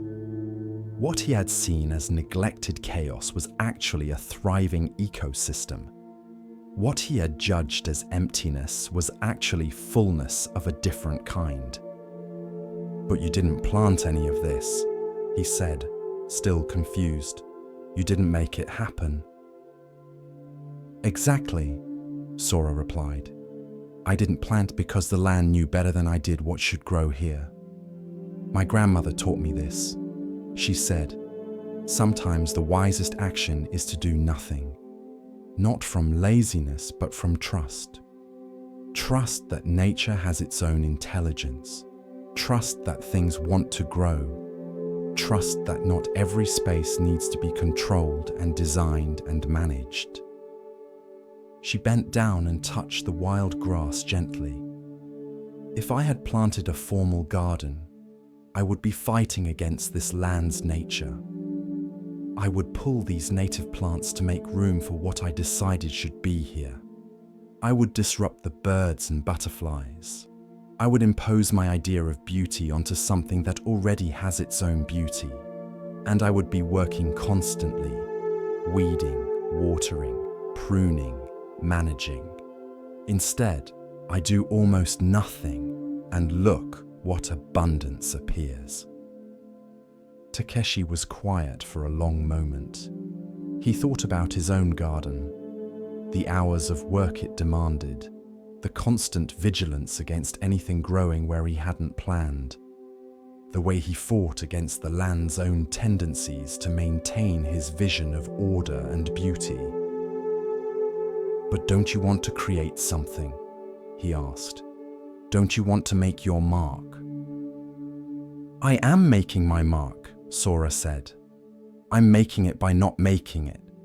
I'm creating space for things to be what they naturally are, rather than forcing them to be what I think they should be. My grandmother said this too.